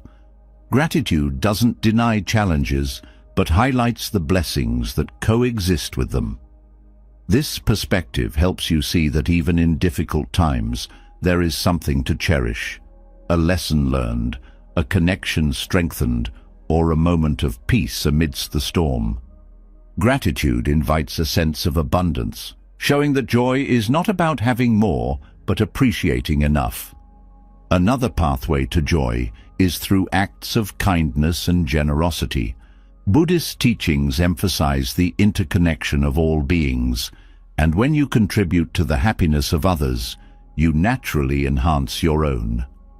Kindness creates a ripple effect, where your actions inspire positivity, not only in others, but also within yourself. Whether it's offering a helping hand, a genuine smile, or a word of encouragement, each act of kindness strengthens your sense of purpose and connection. Compassion is equally transformative in cultivating joy. When you approach yourself and others with understanding and care, you dissolve barriers that often create tension and isolation. Compassion doesn't mean solving every problem or carrying every burden, but it does mean showing up with an open heart. This openness allows you to connect with others on a deeper level, creating moments of shared humanity that fill life with meaning and warmth. Letting go of comparison is another vital step toward inner fulfillment. Comparison often robs you of joy, drawing your attention to what others have or achieve rather than focusing on your unique journey. Buddhist teachings remind us that each path is different and that comparing yourself to others only distracts from your own growth. By focusing on your progress and values, you find a sense of joy in being true to yourself. Awakening joy also involves embracing impermanence. Life's fleeting nature can feel unsettling, but it also makes each moment precious. When you recognize that nothing lasts forever, you begin to savor what is here now. This awareness heightens your ability to experience joy, as you no longer take moments for granted. Instead of fearing change, you appreciate the beauty of life's ever-changing flow. The practice of contentment is another way to unlock lasting happiness. Contentment arises not from resignation, but from fully appreciating the present without constantly seeking more. It's a quiet, profound joy that comes from knowing you have enough, not just materially, but emotionally and spiritually. Contentment allows you to let go of unnecessary striving, creating space for peace and satisfaction. Greater than. Joy is also deeply tied to connection. Buddhist teachings emphasize the importance of relationships built on mutual respect and care. Whether it's a deep conversation, a shared laugh, or simply being present for someone, these connections nourish the soul. True joy often arises not from what you achieve alone, but from the bonds you create with others and the love you give and receive. Mindfulness also plays a crucial role in awakening joy. When you live mindfully, you experience life more fully. Each bite of food, each breath, and each interaction becomes an opportunity for presence and gratitude. Mindfulness allows you to engage with life in a way that feels deliberate and meaningful, amplifying your capacity for joy by rooting you in the richness of the here and now. Self-acceptance is another key to lasting happiness. Joy flourishes when you release the need to be perfect and embrace yourself as you are. This acceptance doesn't mean avoiding growth, but recognizing that you are enough in this moment. Self-acceptance fosters inner peace, as you no longer seek validation from others or tie your happiness to external achievements. The pursuit of meaningful goals also contributes to inner fulfillment. Goals aligned with your values and passions provide a sense of direction and purpose. However, Buddhist teachings remind us to pursue these goals mindfully, without attachment to specific outcomes. The process of working towards something meaningful can be as joyful as the achievement itself, especially when approached with presence and intention. Letting go of resentment is another pathway to joy. Holding on to past hurts creates emotional barriers that prevent you from fully experiencing happiness. Forgiveness, both for yourself and others, clears these barriers, allowing joy to flow freely. This release doesn't excuse harm, but acknowledges that clinging to pain only prolongs suffering. By letting go, you reclaim your peace and open your heart to new possibilities. Another important aspect of joy is living in alignment with your values. When your actions reflect your principles, you create a sense of harmony within yourself. This alignment fosters a sense of authenticity and pride, as you know you're living in a way that feels true to who you are. It also deepens your sense of purpose, as you see the positive impact your values-driven actions have on the world. Awakening joy involves embracing the practice of non-attachment. Non-attachment is not about detaching from life, but about engaging with it without clinging. It allows you to enjoy experiences, relationships, and achievements without the fear of losing them. This freedom creates space for joy to arise naturally, as you are no longer weighed down by the need to control or possess. Through these practices, joy becomes more than a fleeting emotion. It becomes a way of being. It is a state of inner fulfillment that arises from living with presence, gratitude, compassion, and authenticity. Buddhist teachings remind us that joy is not something to chase, but something to uncover within ourselves through mindful choices and meaningful connections. This joy is enduring, enriching every moment and guiding us toward a life of true happiness. Greater than. Awakening joy teaches us that fulfillment arises from within, grounded in presence, gratitude, and authentic connection. Yet, even as joy takes root, it can be stifled by the weight of attachments, particularly to material possessions, outcomes, or expectations. The practice of detachment offers a liberating path to create mental and emotional space, allowing fulfillment to flourish unburdened by the distractions and constraints of clinging. Detachment is not about rejecting the world, but about engaging with it in a way that frees the heart and mind, enabling a deeper connection to what truly matters. Detachment begins with understanding the nature of attachment. Attachments often form when we tie our identity or happiness to external things, possessions, relationships, or achievements. While these can bring temporary satisfaction, they're impermanent by nature. When we cling to them, we set ourselves up for disappointment or anxiety over the possibility of losing them. Detachment doesn't mean giving up what you value. It means loosening the grip, allowing you to appreciate without fear and hold without possessiveness. At its core, detachment fosters freedom. When you are not bound by materialism or the need to control, your mind becomes lighter, more expansive. This freedom opens space for creativity, presence, and joy. Detachment allows you to experience the world fully, without the constant pull of wanting more or fearing loss. This mental clarity enables you to focus on what truly enriches your life, rather than being consumed by superficial desires. Practicing detachment also shifts your relationship with material possessions.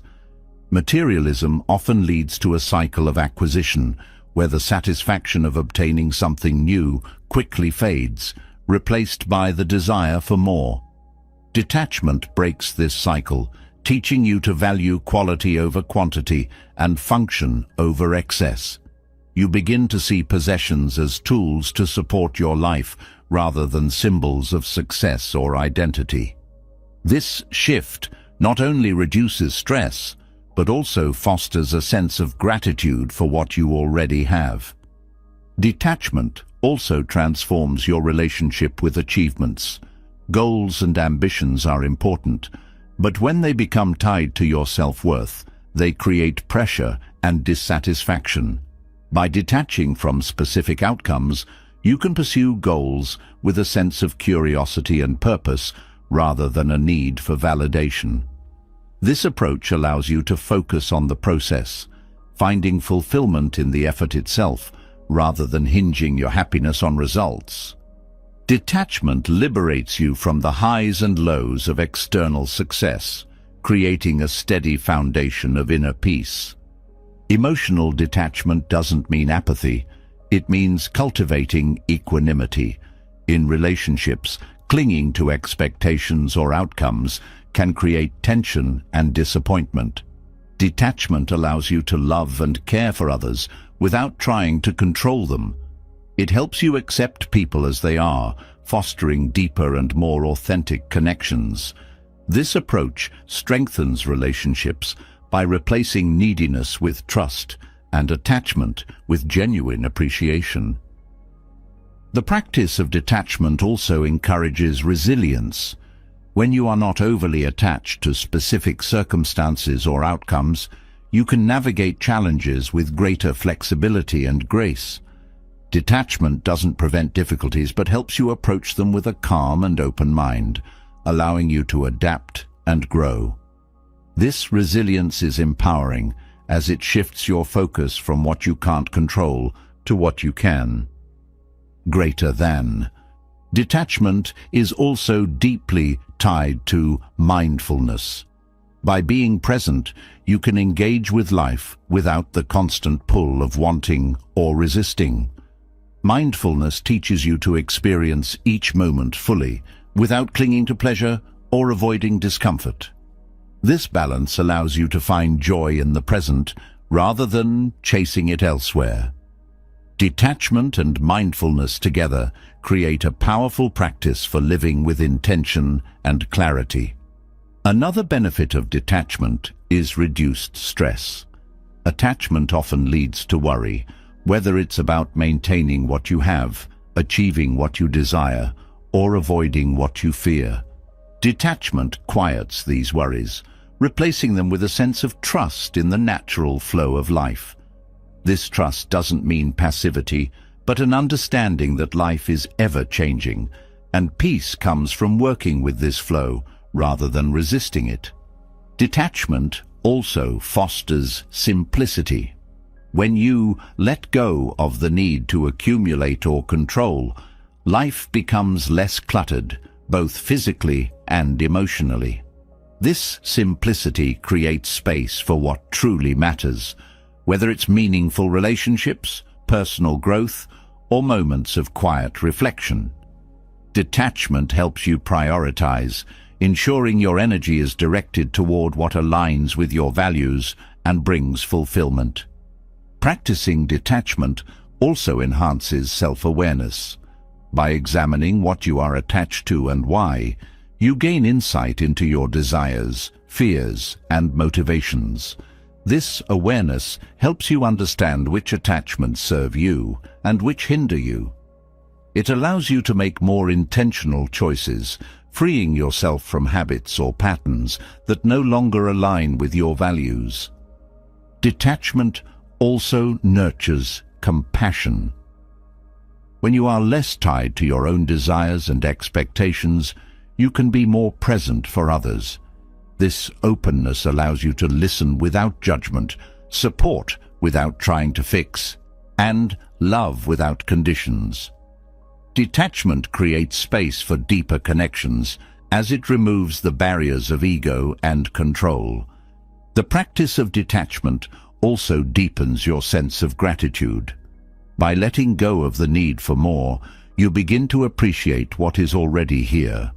Gratitude flourishes in the absence of clinging, as you are no longer fixated on what you lack.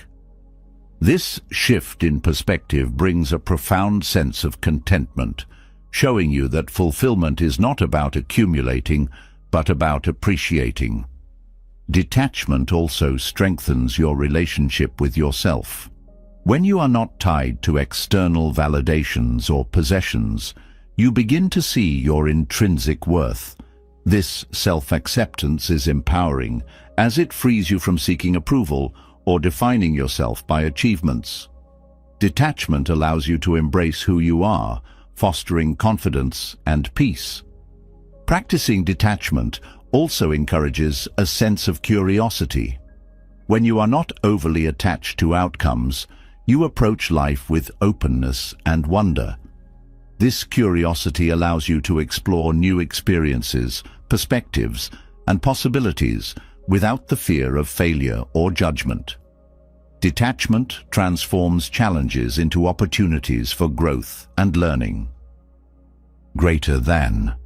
The practice of detachment also enhances your relationship with time. Attachments often create a sense of urgency, rushing toward goals, holding on to the past, or fearing the future.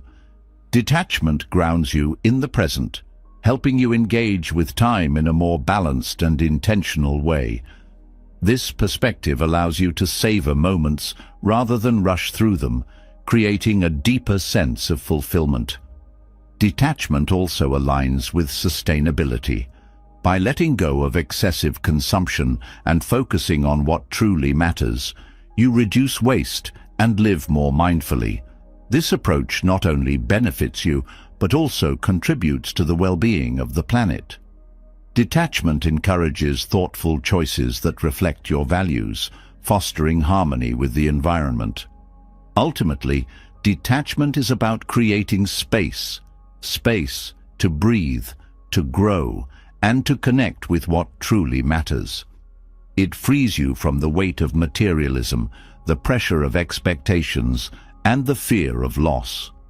This freedom allows you to live with clarity, purpose, and joy, unburdened by the distractions of attachment. Through detachment, you discover that fulfillment is not found in holding on, but in letting go. It is a practice of liberation, one that opens the door to a life of greater peace, balance, and meaning. Life's most profound balance and fulfillment don't come from external achievements or possessions. They arise from how we navigate each moment, guided by timeless wisdom. The middle way teaches us harmony. Mindful breathing grounds us in peace, and the Four Noble Truths illuminate the path through suffering to freedom. Loving kindness meditation opens our hearts to compassion, while detachment frees us from clinging and aversion, creating space for true joy. Together, these practices invite us to live with clarity, gratitude, and purpose, unlocking a deeper connection to ourselves and the world around us. Now, it's your turn to reflect. What practice resonated with you the most? Which of these teachings do you see yourself applying in your own life? Share your thoughts in the comments below. I'd love to hear how these insights might shape your journey. And if you found value in this exploration, don't forget to subscribe to the channel and turn on notifications. By joining us, you'll ensure that you never miss a chance to deepen your understanding and bring more wisdom into your daily life. Let's grow together, one step at a time. Thank you for being here, and I'll see you in the next one.